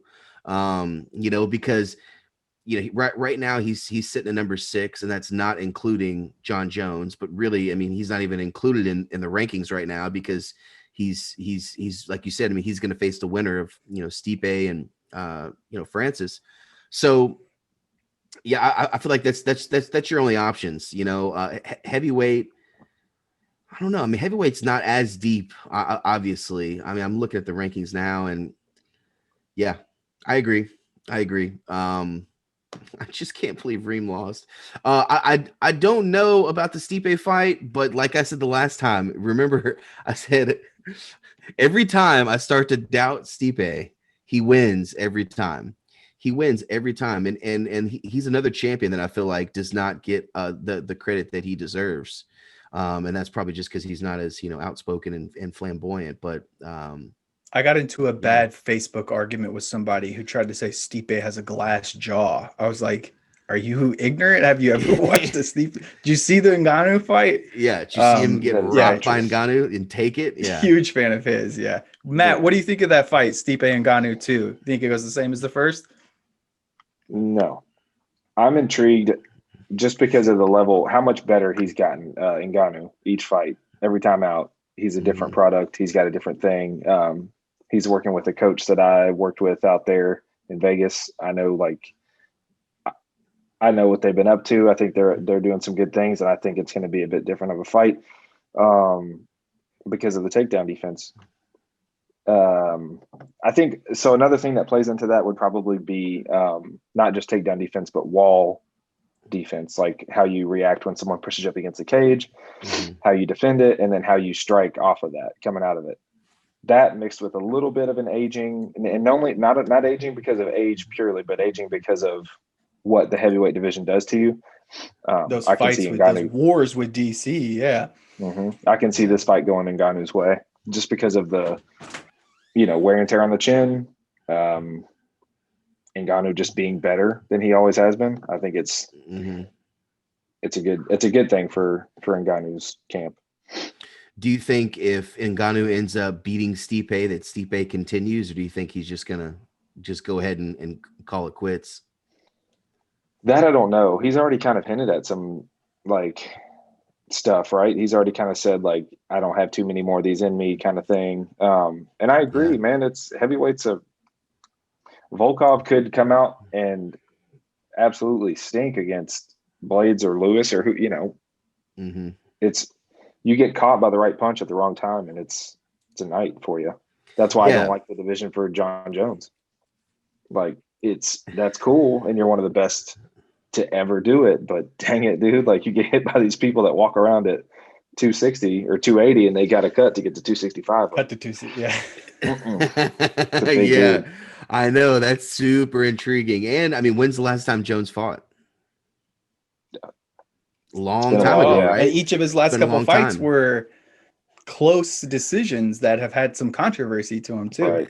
Yeah, I Do mean, we get Dominic Cocaine Cruz John or was. do we get like Holy John? Yeah, If Cocaine right. John's going out there heavyweight, I'm calling it for John every time. That's what I'm But saying. I want to see the Cocaine John come back. I want to see that yes, guy. we'll just call him Wild. So We'll just call him Wild John. I don't know. It's Yeah. my wow. bad. It's my bad. He does plenty So of wicked Matt, are things, I you think. sounds like you might be leaning a little bit for Francis in the rematch there? Is that what I'm hearing? Yes. And only because, and it's not because I've ever doubted Stipe. He's one of the best to ever do it at heavyweight and deserves all the respect. I just think the timing of the fight, like how much is his body worn down? Has he treated it the way he should? And then the way that kind of Ngannou's been trending, he's Yeah. done nothing but gotten just better and better and better. And I don't think Yeah, that stops with this fight. definitely looked terrifying. Probably the scariest man in the UFC, that's for sure. Yeah, yeah. And I mean, again, I mean, Stipe's been, champ, and he seems to be, very happy and content in his personal life. He seems to have everything that he has ever wanted and needed in his personal life. So Right. again, it's like, that's why I brought up that question, because personally, I think if Stipe goes out, obviously it's not going to be a decision. It's going to be a knockout. Okay. If Stipe loses, if Stipe wins, it could be a decision, which I feel like is interesting in itself. But I feel like if Stipe does get knocked out, loses this, I think he's probably going to step away. I know he would probably like to step away as a champion, but it's just it's just my feelings. I just feel like it's timing wise, it would make sense. It would totally make sense. And then things are going to get really interesting. But yeah, I'm very excited to see John Jones in this thing too, man. I like John Jones, man. I know he's got a lot of flaws, and I mean, sometimes he seems to be a bit of a wild card and a head case, and I definitely don't like anyone who comes out and tries to use religion as a front, which I feel like he's done, often, and it's kind of sad to see, and he's frustrating at times, and but he's also very polarizing, he's a very polarizing athlete, and I don't know. He's a wild man. I mean, to be that young and to be champion and to have a crazy endorsement deal with Gatorade and Nike and all these things, of course, which now he's lost. Yeah, I don't know. He's very interesting. Yeah, I'm looking forward to that. Whoever he faces there, Stipe or Francis, great matchups. You can't go wrong with either one of those. If he faces couple more Francis fight- Ngannou, oh That's my God. that's what I'm saying. What? Like, that would be crazy. It's gonna be crazy. You It's gonna be might crazy. die, bro. Like that is legit. That dude hits so hard. That's what I'm saying. Like, I could see Jones over Oh. Stipe, but I don't know if I could see Jones over. No, over I can see Ngannou. Jones dismantling Ngannou for real with the just because of his agility and quickness, or no, he's never like nobody strikes like John Jones does in his little teep kicks, and he'll get you in the shin, and he'll like he frustrates guys in ways that you like are hard to understand until you're in there. And I just don't think John is just such a more complete fighter than Francis is. Yeah. I think John's chin is underrated. I don't think the size thing, like John is just as big as Stipe, I feel like. So like, yeah, I see him dominating that fight if Ngannou and Jones were to face off. Just technically, he seems superior. Obviously, he doesn't have the strength. That's the only thing he would lack there. Grappling, it's leaps and bounds in Jones's favor. And I do think we would get what will sober you and focus you up more than the prospect of Francis Ngannou stepping in the cage with you. So I do think we would get serious John Jones. right. We're gonna get boring, John Jones. So basically, you're saying this would Jones and Ngannou would be like Adesanya and Costa is basically what you're saying. It would be that type of matchup. More like Stipe versus Ngannou in part one. Yeah. Okay. That's okay. What if it's a dub for John Jones, it's a grappling thing. Yeah. Has to. And John's smart. you're an idiot. He's really smart with distance and managing, distances and coming in at the attack at the right time. He's creative with his takedowns. I see that going very similar to Stipe and Francis Part 1. Want to go lightning round here and just get your guys' quick thoughts on a couple of these fights here. If I could just chase a squirrel, real quick. Go for it. Yeah. You said teep kick, and it reminded me of something that I forgot to mention. If Conor does not kick more against Poirier in a rematch and use teep kicks for that range to make sure that he's not getting calf kicked, he will get demolished the same way. I agree. It is so important that he if he has the cardio to do it and use some more of those teep kicks and use some more of those center line kicks to keep Poirier at bay. If he doesn't use something like that, I feel like it's going to be a tough rematch. Sorry, lightning totally. round, my bad. No, absolutely. I totally agree. That's why the old Conor. That's why I say the old Conor at 145. In and out. Always moving, always being aggressive. And just coming from all different angles. It was very tough to crack, especially when he was first entering the UFC. Not many people were accustomed to his style of fighting. We need to see that come back. I totally agree. He used to kick so much more. Yeah. I don't know Conor that he just has needs the threshold to. Right. But I would love to see him just quit with all this Manny Pacquiao and dipping his toes into the boxing world talk. If Conor would just focus on MMA, he could really, he's got an opportunity over these next 2 to 3 years his legacy can really go one way or the other. If he fizzles out and loses a couple more, or if he really focuses in and makes another run, his legacy could completely change. So totally. definitely curious to see what happens there for sure. You look like a boxer. Something. So real quick, we'll go lightning round here. Love the reference there, Juan. Something we haven't talked about: the 205 title fight coming up, Jan versus Izzy. Matt, what do you think about that fight? I'm so torn on this one. I feel similarly to how I feel with John going up to heavyweight. So if I could put in perspective, the people that have been 2-weight champions before have typically done it within 10 pounds. So Conor, DC was heavyweight in 205, right? But he only got the 205 belt because John was out of the way. So there's that debate. But then you have Amanda Nunez and her thing.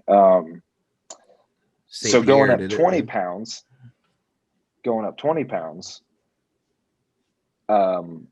is a different animal. And I think that might be a tough thing for Izzy to overcome. Sometimes he gets hit by people that are maybe not as fast as him or whatever. Although he did look flawless against golly, I have a hard time pronouncing it. Yes, Costa. Dude. Yes.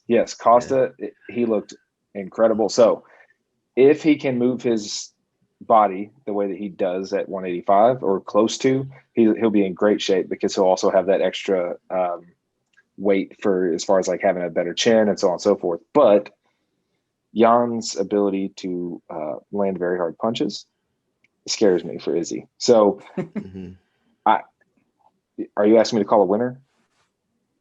Just thoughts. If you have a winner, you can share it with us. I don't want to say this, but Jan. Oh, okay. Juan, what do you think? I don't want that to happen, but Jan. Again, I every time I bet against Adesanya, he comes out and he just puts on a masterpiece. And I'm like, that's so stupid. Why did I ever bet against this guy? My feelings with Adesanya, Keith. I don't know. Something just irks me about him and the way he talks and the way he changes his voice and the way his antics and the things that he says. I'm like, dude, that's so unnecessary. It's just cringeworthy. It's like, why did you do that? But he's the man and, super skilled. Jan, Jan's a very interesting matchup for him. Jan's freaking legs are like tree trunks, dude. And his kicks were super impressive. That last fight out, I got to go with Izzy though. I have to. Every time I bet against him, I lose. So I got to. Yeah, I'm with you. I got Izzy. I think he learned his lesson against Gastelum and standing in there too close. And underestimating his opponents. He's looked a lot better in his fights defensively since then. So I think Izzy's too quick and Jan can't connect the power shot. Megan Anderson versus Amanda Nunez. A lot of people say this is a silly fight to make and Amanda runs over her. Matt, what do you think about this one? Unfortunately, regardless of Megan's training differences, I think she gets demolished by the female GOAT. Her power's unmatched at that weight, the female range. She's the hardest female puncher we've ever seen and may ever see for a while. Yeah. Same. I think anyone would be silly to bet against Nunez. That it's funny because a later topic that I'll bring up that's the evolution of the women's division as a whole, and it peaks, right, and it continues to grow. I think we're at a level right now it's going to be extremely hard to reach in beating Amanda Nunez. She is so dominant. I think she walks away with this one easily. Yeah. So I'll take the bait on this one. I think this is the most likely that Amanda gets upset in a fight that she's had, just because, and I'm purely basing this off of external factors that are not ring based. She just had a child. She's been out for a little while. I don't think she looked great in her last fight against Germaine de Randamie. I thought she got on the feet. I thought she looked like she did not have the advantage for the first time there. So Amanda was forced to grapple a lot more. I think you'll see a lot more grappling heavy this time as well. But if it stays on the feet, I think Megan's got a puncher's chance. She's pretty powerful and she's bigger than pretty much anyone that Amanda will have faced, other than Cyborg, of course. So I just feel like everybody's writing Megan off. I think we might be in for a Hail Mary here. So we'll see on that one. Another fight I wanted to talk about really quick that just caught my eye. They announced Thiago Santos versus Rakic, however you pronounce his name. Two absolute killers in the 205 division. So I was hyped to see that get announced. I'm a big fan of both of those guys. Matt, you got any thoughts on those? Santos just keeps getting these tough. Yeah, I know that's. It's not like an easy matchup at 205 or anything. There's easier, but that dude just fought everybody. I don't know. I can't call this one. Boring. Juan, any thoughts on that? Yeah. I'm a fan of Santos. I hope that I just hope he wins. Yeah, this is another tough one. But God, how do you say his name? Rakic? Hey, Roanoke. You have to ask him, man, on that one. Can I count on John Anik for this? Right. Oh, yeah. Well, let's see. What was his last fight? Because I feel like I was really impressed with him, and I called you about him. He stomped whoever it was. I figured somebody it was, but I hit you up and I was like, "Dang, dude!" I was like, yeah, he's a freak on the He rise. messed somebody up. Hold on, I'm trying to look up his record for you. But Santos looked so good on his feet in the last fight. Like if he would have just not engaged Glover on the ground, I think he had that fight in the bag. Yeah. His last fight was against Anthony Smith. Okay. Decision in August of 2020. His fight before that was with Ozdemir, and it was 2019. Okay. And he KO'd him, right? Oh, he lost lost to Ozdemir. Yeah. He beat Manoa with a head kick before that. Okay. Huh. I didn't know that. Yeah, I mean, I'm still gonna go. I'm still gonna go Santos on that for sure. Yeah, he's so seasoned, man. I know, and I'm just Santos waiting on him to really get over that hurdle. Gosh, what was the match where he basically broke his leg, basically, right? Or he tore his knee up? Jones. He tore every CL possible that he have in one of his knees in the first round. Jones. Right. Yeah. And was still throwing and receiving kicks on that leg too. Like that too. Right. That was crazy. Yeah. That's all I needed to see right there to become an instant fan of him. So, Yeah. and one fight that I never got to see, I need to go back and watch, is Kevin Holland versus Santos. I know that Holland took it on short notice, right? And Santos ended up winning. Yeah. But His first fight in the UFC, yeah. And Kevin Holland is another guy that interesting. He's very interesting to me. I like him, but I'm still trying to figure him out, as a fan. But he'll be another one to watch. I'm a big fan of the kid. Yeah, I'm curious to see them book him here for 2021, but he's definitely earned some time off after 5 wins last year. Yeah. So that's all on official UFC fights that we've got for today. There is a boxing match that we wanted to discuss coming up. And I'm going to be honest, I don't even know if it's Jake or Logan, whichever Paul brother it is. This one is one of the Jake, Paul brothers. Yeah. Is fighting Askren. So is this the one that beat Nate Robinson? Yeah. So if I remember correctly, Logan is the one, I believe, who has a podcast and is a little bit more sensical. And now Jake he's the one that I think tatted himself, or he's got like a brand now. He calls himself the problem child. And he always change. He has a different accent in every I hate that about him. Like in every different little promo, like in one promo, he tries to take on some type of like tough boy Brooklyn accent. Next thing you know, he's some like Cholo accent. I'm like, what? Who are you? Oh yeah, that's right. Yeah. You don't know who the fuck you are because you grew up in La La Land and you have no idea who you really are as a person. Okay, I got you. Yeah. I got you. Yeah, you're fake, 100%. I get it. Yeah, he's just annoying. However, Askren, in my opinion, must be really dying for some money because this is a dumb matchup for him. Actually, Askren's not a striker, and Jake Paul is huge. Like he's a big kid, and he's actually taking boxing seriously. That's the only reason why if he's ever on anything, I'll listen for maybe 15 to 30 seconds. That's the only reason. Otherwise, I would just completely flip and change the channel, right? But he actually is taking his training seriously.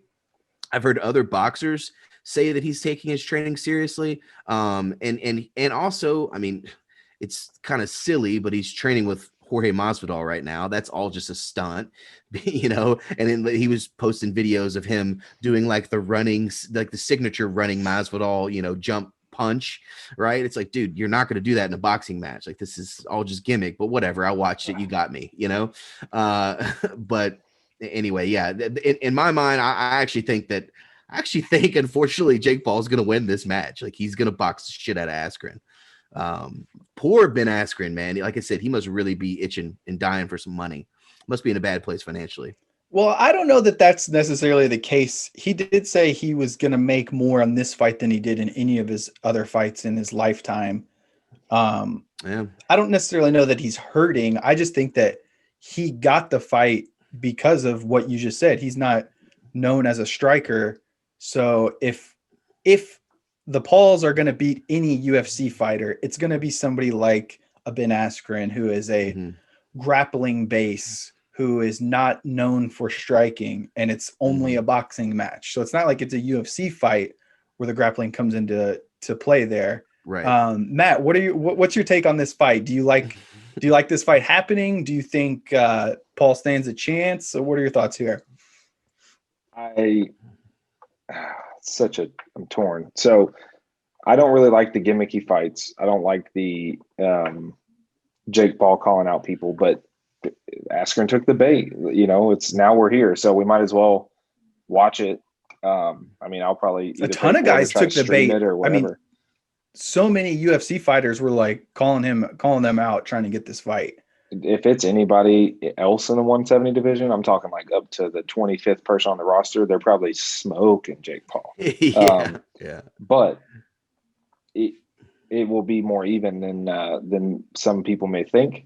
And I'm not super sold on Askren striking just from just watching him go before. He kind of has what we call pillow hands, I think.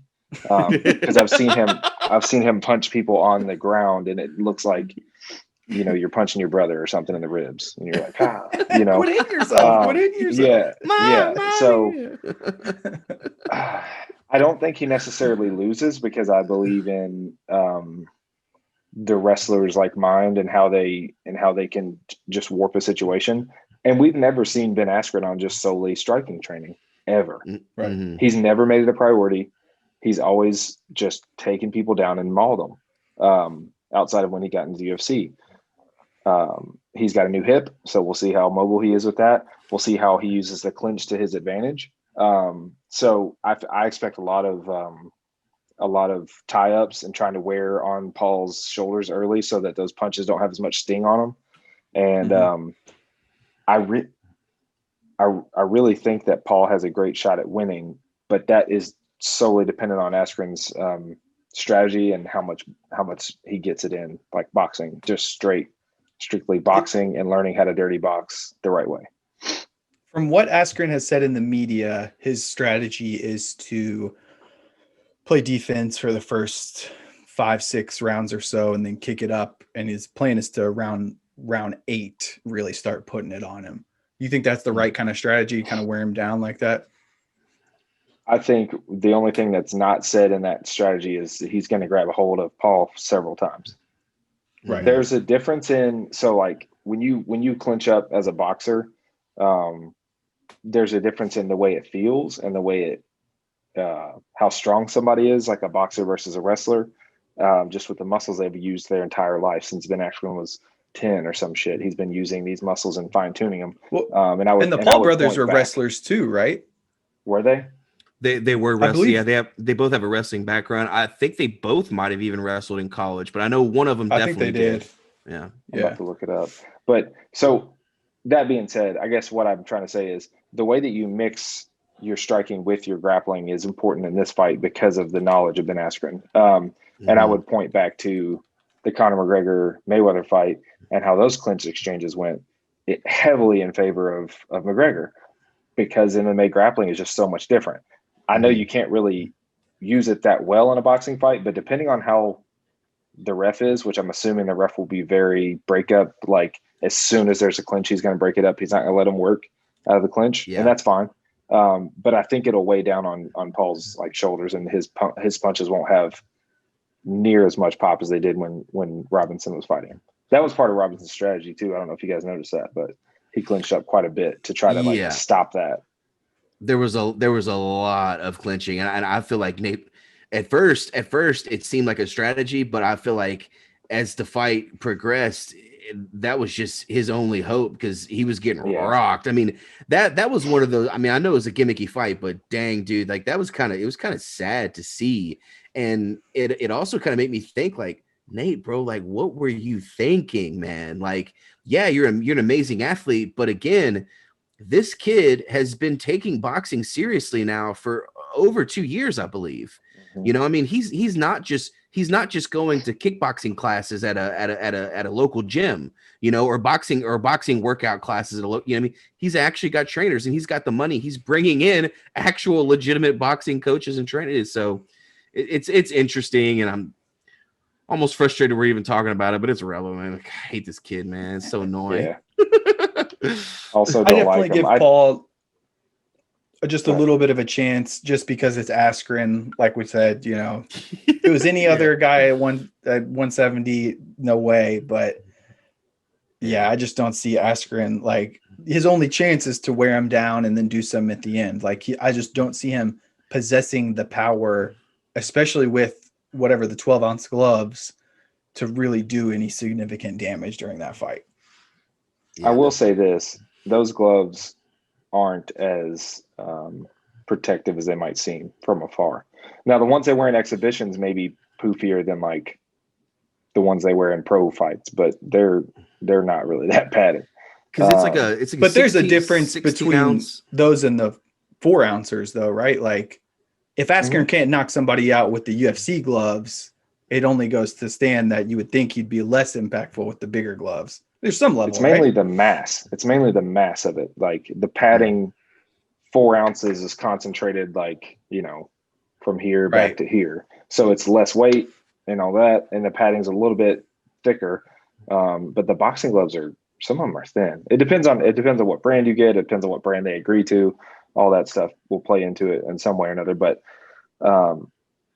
I'm more interested in seeing this fight because of the fact that how many punches Askren has seen come at him.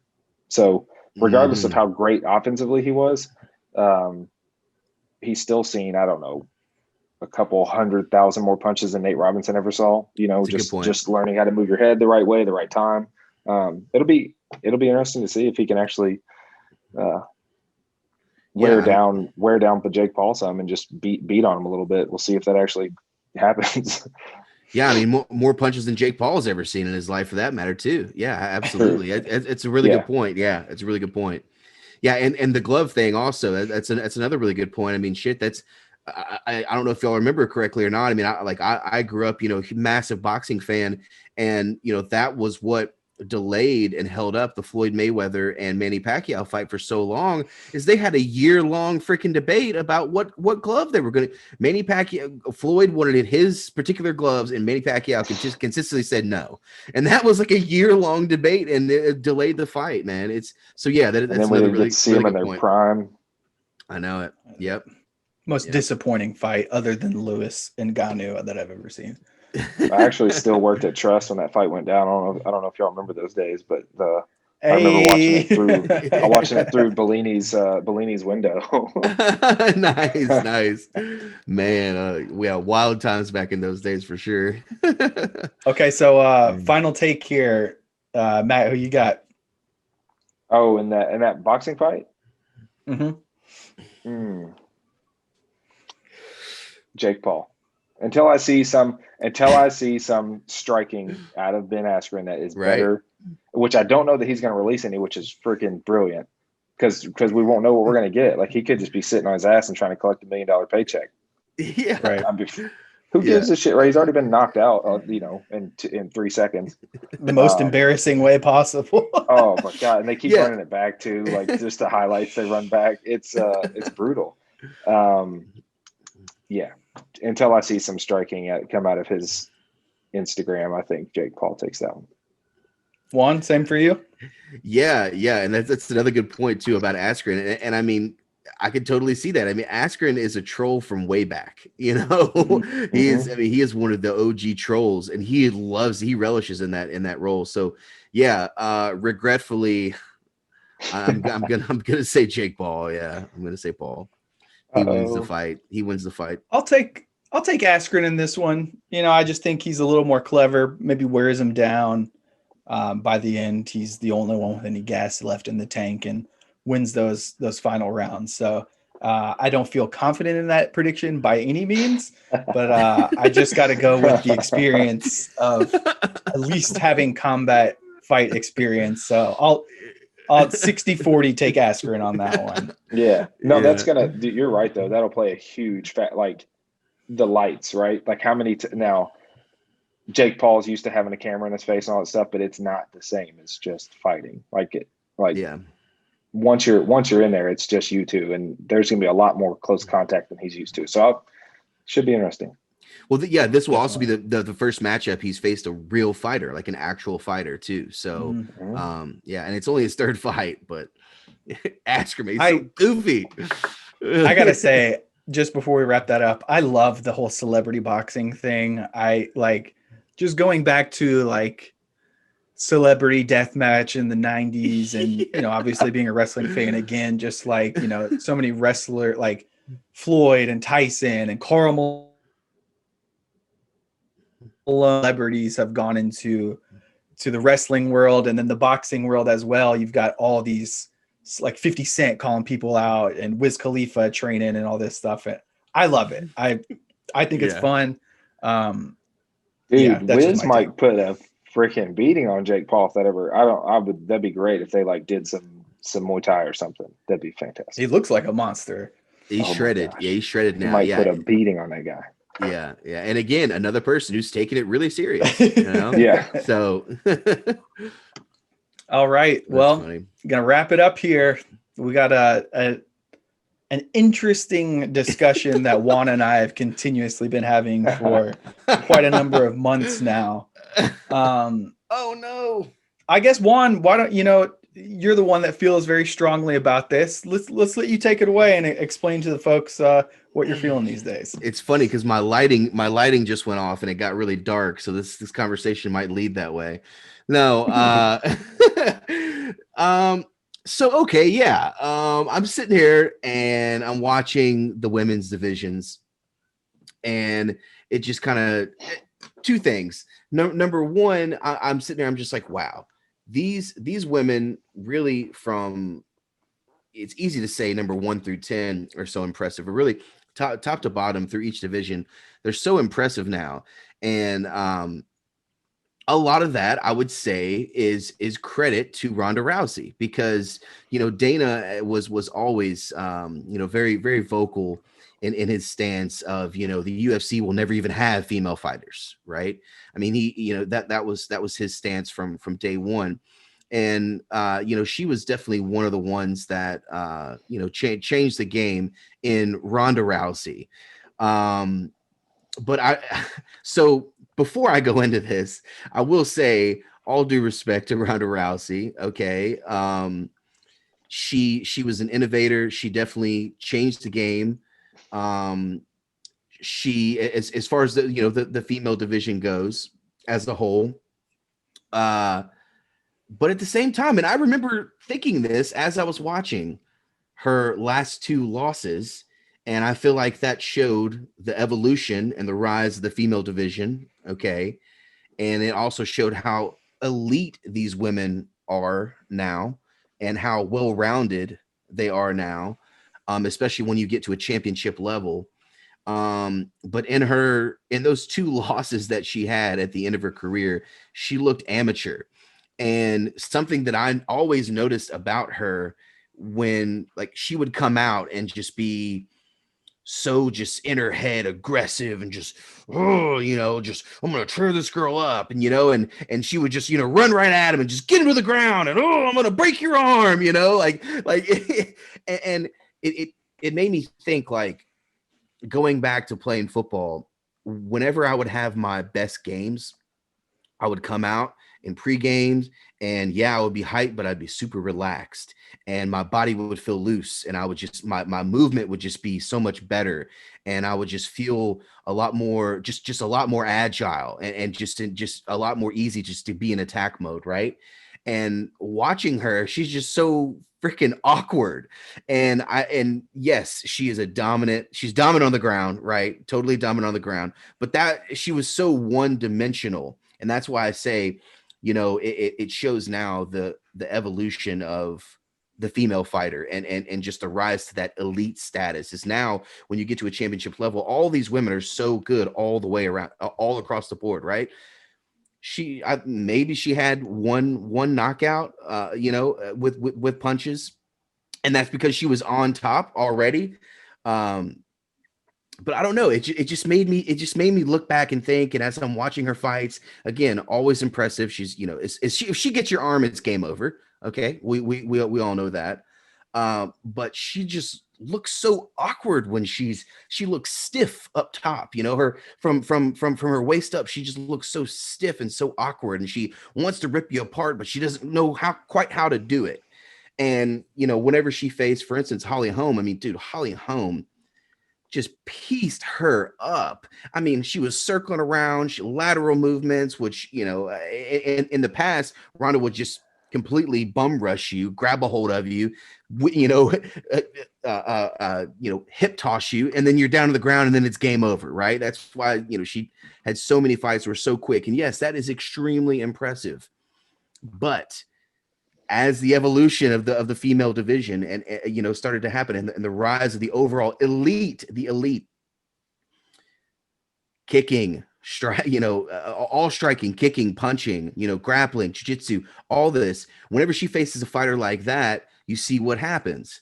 And it just made me think, like, holy shit, like, yeah, she was good, she was really good, but in the end, like, she may have kind of sucked at the end of the day. Like, let's look at who she really fought leading up, and like, who did she really fought? I mean, two of her 12 wins are against Miesha Tate. Is Miesha Tate really elite? Is she really elite? I mean, who did Misha Tate go out and dominate like a Holly Holm or Amanda Nunez? I mean, anyway, it just made me think of that. And again, I think just like the awkward movement and just how she got absolutely pieced apart by an elite striker in Holly Holm. Okay, like I said, the lateral movement, she was circling around. I mean, she made Ronda look so bad when she swing and missed and hit the cage and turned around like, I mean, she just looked like a lost puppy in there. And then she ends up getting completely KO'd, by the kick and then eventually punches by Holly Holm. And of course, Amanda Nunez. Amanda Nunez made her look like a prelim fighter, but we're also talking about Amanda Nunez, probably Right. the greatest ever. So anyway, that's my hot take.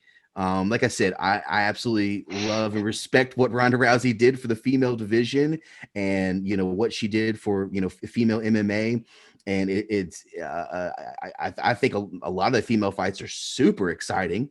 One of the best fights ever in UFC was probably, like we said, Joanna. Um, so yeah, that's my hot take is, yes, I appreciate Ronda Rousey and what she did for the game, but at the end of the day, I don't think that she was elite like we see elite fighters today. She was not.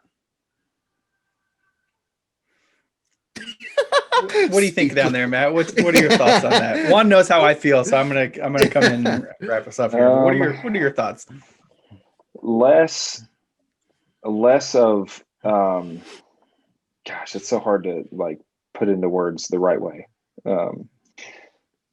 She was the best of an era. So I look at it like women's MMA, no disrespect to women or women's MMA, it was behind at that time. So the skill level was behind. It wasn't as common to go fight. If you go watch a local fight now, you might see one female fight on the card, max two. And they're pretty good and they're pretty scrappy and everything else now. Back then, that wasn't the case. You would not see on a local circuit, you wouldn't see one female fight. I think that's why she was so dominant, is because people had a hard time answering her judo, which is why she was so stiff in the upper body, is what you mentioned. So I don't think, based on the people that were in her thing, that she sucked. We're in her era. We're in that time of when she was fighting. I just think the level that the people around her were getting to was so much higher. So like the Amanda Nunez type, Holly Holm, obviously. So let's circle back to that fight, the Holly Holm Rousey fight. The Jackson and Wink were the ones who cracked the code to beating Ronda. It wasn't like everybody was just smoking her. She got beat twice, right? Like that's it, right? Right. Yeah. That's really freaking good. And it's, you're fighting the best Yeah. people. You're fighting the best people in your division. So it's not her fault that she fought during that time. It's partially her knees were bad. Her coach was really shitty. Like there was a lot of things that went to her not progressing as a fighter, but she was the best at the time. She was the best. But when you don't get better as the other folks around you get better, you have what happens when like Holly Holm kept evolving, learned how to use takedown defense against Ronda and just exposed her striking. So in this field of, if she fought now, she would suck. So yeah, I kind of see what you're saying. Did she suck? No, because she was the best at that time. She was the best. Yeah. She beat everybody except for when Holly Holm was on her come up. Yeah. Well, I mean, like that's I not to get off topic, but that's what a lot of people who are non-Habib fans would say, is that early on he fought a bunch of nobodies. So is his record really that impressive? Now in the UFC, sure, it's very impressive, but before that, it's not very impressive. A lot of the people that he fought did not have a lot of wins, and some of them it was their first fight. So like I understand what you're saying, but again, like that's, I guess my mindset is, like you said, if she were fighting now, she would suck. And back then, yes, she was fighting the best at that time, but the best of that time, they weren't very good, So I mean, that's almost like, it's almost like saying, me, a 33-year-old grown man, if I were to beat up, 10, 20-year-olds over the course of 2 years, am I really that good, or am I just beating up a bunch of 20-year-olds, a bunch Right. of kids? And I'm not talking about anyone with training either, because I'm sure, obviously there's 21-year-olds that would kick my ass, but they're 20, Right. but you understand what I'm saying? So that's my Yeah. take. Keith's not I liking can- it. I'm If I could not give, feeling so if I that could line give of you argument. perspective, I could give you perspective and just say, all right, so Okay. was Wilt Chamberlain playing against the best centers? I get what you're saying, but You see, it's, all you I have to do take- is say one player. I could say 30 different players. but How many if different you would guards take, would excel in today's game? but Not that many. if you were to take Wilt Chamberlain and put him in today's game, you don't think he would do well? That's what that As to me well is, as he is, did. Would he wouldn't do score as 100 well as he points. did? he wouldn't score. He 100 ain't scoring 100 points. points in today's game. Nobody scored 100 points. But Kobe scored 80 something. True, but at the same time, He's a 10-10 guy, maybe. No. Come on, bro. No, Will Chamberlain, he would still be an elite at an elite level. I feel like if you were to put him in today's game, if he were able to in today's time, that's what I'm saying. If you were to put any one of the elite fighters now back then, they would smoke everybody. But if you were to put the one elite in Ronda Rousey in today's time, she ain't doing shit. She's not even top 10, maybe. Here's why I don't like that line of argument. Two reasons. I love you pull out Will Chamberlain. That's the classic. Well, just a basketball, like a simple. No, I know. Do you think Terry Bradshaw will be out here scoring 50 touchdowns a year? Like, fuck no, he's not scoring. It's easy. It's Okay, that's a really good example. Right. First off, don't try to say Ronda would be trash if she were in the division today. Other than Holly Holm and Amanda Nunez, name 3 135 women that would beat Ronda Rousey right now. Exactly. So don't tell me she would be trashed right now. I'm headed to the rankings right now. You got to look it up because you don't know anybody off the top of your head. That's my point. Valentina would beat her. Valentina. Yep. Let's see.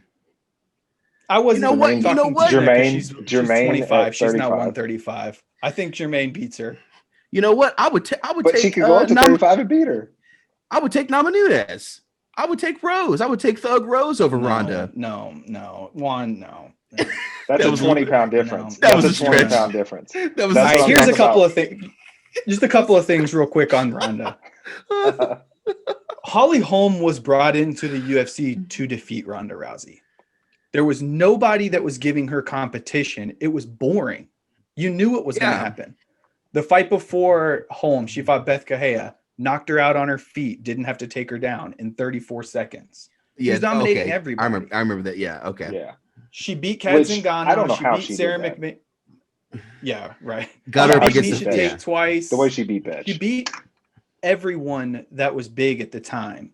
Everyone was So, available. like, Yeah. It's not like she was dodging anybody. In that regard, she's a victim of her generation.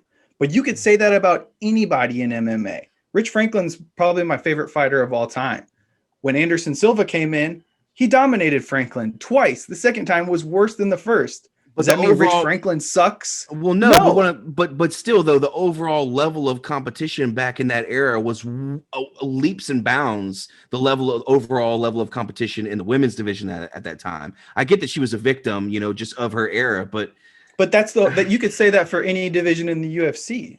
Like Royce Gracie was dominant back in the day, but back in the day, the philosophy was we're all individual martial arts, and we're going to see which martial art is the best. Now they're all mixed martial artists. It's completely different. Yeah. But the men's division has had an evolution in exactly corollary to that.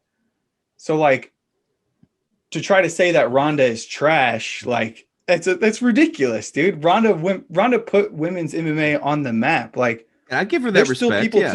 There's still people to this day arguing that women shouldn't be fighting in MMA.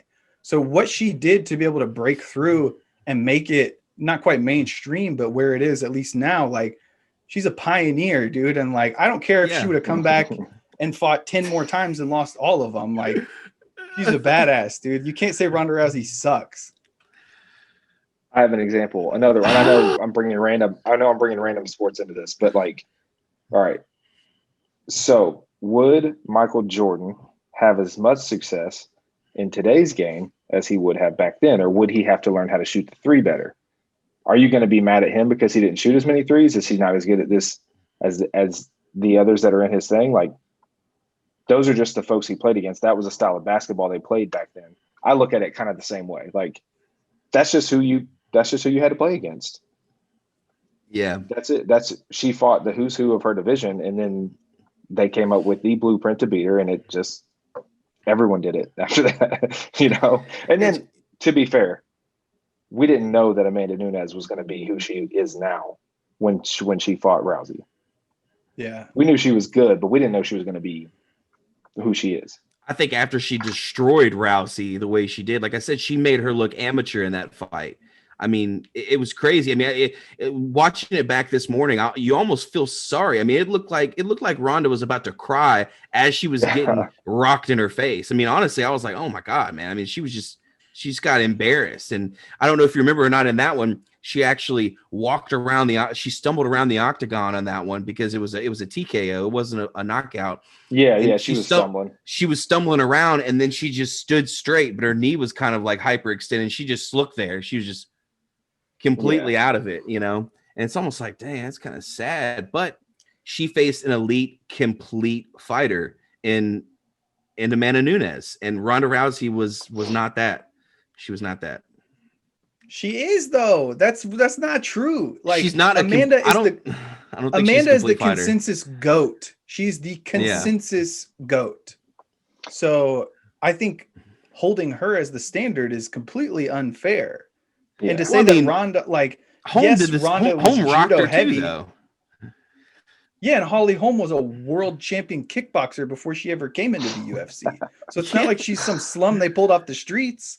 I'm not going to hold that against Ronda. I know that. I'm just saying. I mean, if you want to be the elite, if you want to be the elite, you got to beat the elite. You got to beat the elite. She is the elite. She's the elite from the generation before them. It's like fighting to try such a hard thing to like quantify it. Fight math doesn't work. It's tough. Yeah. Chris Weidman beat Anderson Silva twice. Is he better overall than Anderson Silva is? Is he better than Izzy because he beat a bigger legend? Like, no. It's just who he was fighting. It's who he was fighting at the time. It's not that much different at all. It's a different era. It's not that much different at Oh all. my God. It's a two different, like, it's men's MMA was more advanced at the time, and that's it. It's literally just the level of skill. Like, the level of men's MMA is always going to be and it's not by much because the chicks are freaking scrapping now. But you see, the women's divisions they've evolved very rapidly over the past decade. Yeah, so it's not totally. like it's a completely different organization than it was 5 years ago. So to hold her to today's standard is just not. It doesn't make any sense because the game is completely different. That's not fair. At the same time, though, that was not very long ago. That was not very long ago at all. Like that. Yes, it was. When was her last fight? 2016. It was over 5 years ago, dude. 2016. 5 years is not that long ago. 5 years is not that long at all. In MMA, it's a long time. That's dog years, son. The 115 division didn't even exist at that time. Don't tell me it wasn't that long ago. There was one women's division at that point. Well, now there's four. It's a bit of a different argument, but I still stand by what I said. I get what you're saying. Argument, right? The argument is that women's MMA has evolved and changed, but you can't hold that against the original pioneers. That's like saying oh, Hoist Gracie couldn't strike, so he sucks. No, he's a fucking legend, and I'm not saying that, but Hoist Gracie could also figure out the exact way to defeat a striker and get him to the ground and get exactly what he wanted. Yeah, but strikers weren't rounded back then. Nobody was well rounded back then, right? And nobody knew what the hell jiu-jitsu was. Right. It's tough. Yeah. It really is tough to compare. They used to wear a gi in the octagon. Yeah. Trying to compare that era to today, it's there's no point in it. It's a completely different sport. You're talking about back when we were. You're talking about back when we were children versus 5 years ago, and I mean, I still 5 years ago is a long time. I still stand by that I was a child 5 years ago. I feel like I was a child at 27. I don't know. I look at it this way too. So one thing that we're not really talking about is just the physical capabilities and how that hindered her growth. She couldn't shoot a double leg. Like her knees wouldn't allow it. They were just broken. And I think I've heard Brendan Schaub talk about that is why, because he dated her and he was like, why don't you shoot a double leg? Yeah, like, he dated her for a while. Yeah. I can't. Like my knees are fucked. So if she had the ability to do those things like and shoot a double leg, good Lord. I mean, it's a different athlete. It's just the time period that was. Her judo was working really well. So hell, why even try to wrestle? And then she thought she had a really good striking coach. Then she goes out and in her mind proves that against Betch, who was knocking people out. Yeah, Beth was a striker and Ronda KO'd her ass. So yeah, so she just kind of like reaffirmed her bad training. So yeah. Well, fellas, it's been real. By the way, just real quick, Holly Holm 39, Ronda Rousey 34. Just want to put that out there. Just want to throw that out there. Yeah, that just shows that Holly was more experienced when they fought. What is that? That proves our point even more. Standing by what I said. So do you claim that Holly Holm is a legend of the women's, but not Ronda? I'm not saying that she's not a legend. No, I'm just saying in today's standards, there's no way that she would be considered an elite fighter. As far as she would be top 5 at 135 still, in my opinion. As far as a well-rounded skill set would be, especially with how unbelievable these women are today and how well-rounded they are in striking, grappling, jiu-jitsu, Muay Thai, everything all across the board. You lost me when you said Rose could beat Ronda. That was a joke. That was a joke. It was a stretch. That was a joke. You know that was a joke. I just like Thug Rose because she's beautiful. But yeah, I guess we'll have to leave this one unsettled for now. I will say this: continue this more. Raquel Pennington, Juliana Pena, those people that have somehow jumped all these others in rankings, I don't think they just smoke Ronda Rousey right now. Now, Raquel Pennington would not beat Ronda Rousey. No way. That's what I'm saying. As I'm looking at the rankings right now, and it's Nunez, Shevchenko, Pena, Raquel Pennington. Yeah. She's in the mix. Like, I don't know how far up, but she's in the mix. If she wanted to. Now she's freaking rich and won't ever see her fight again. So Right. Oh, yeah. Right. Yeah. Well, good stuff today, gentlemen. Great discussion, fellas. Thanks for having me on, fellas. Yeah. Thanks for coming back, man. Thanks for coming back. We've got a huge March upcoming, so I'm guessing sometime beginning of April we'll have to get back and recap some of those and talk about what's coming on for the summer. But yeah, great time as always to be an MMA fan. Thank you guys again, and we'll see you next time. Yeah, yes, thanks for tuning in, the Bodacious Exchange. Please like, subscribe, push the notification button, do all the things that you need to. We're trying to obviously grow the following. We love to do this. We mainly do this for fun, but we're obviously taking it serious. We appreciate all the support. Again, thank you, Matt, for coming on. It's been awesome, and can't wait to talk UFC again. As always, from my perspective, aliens are real, and peace for everyone.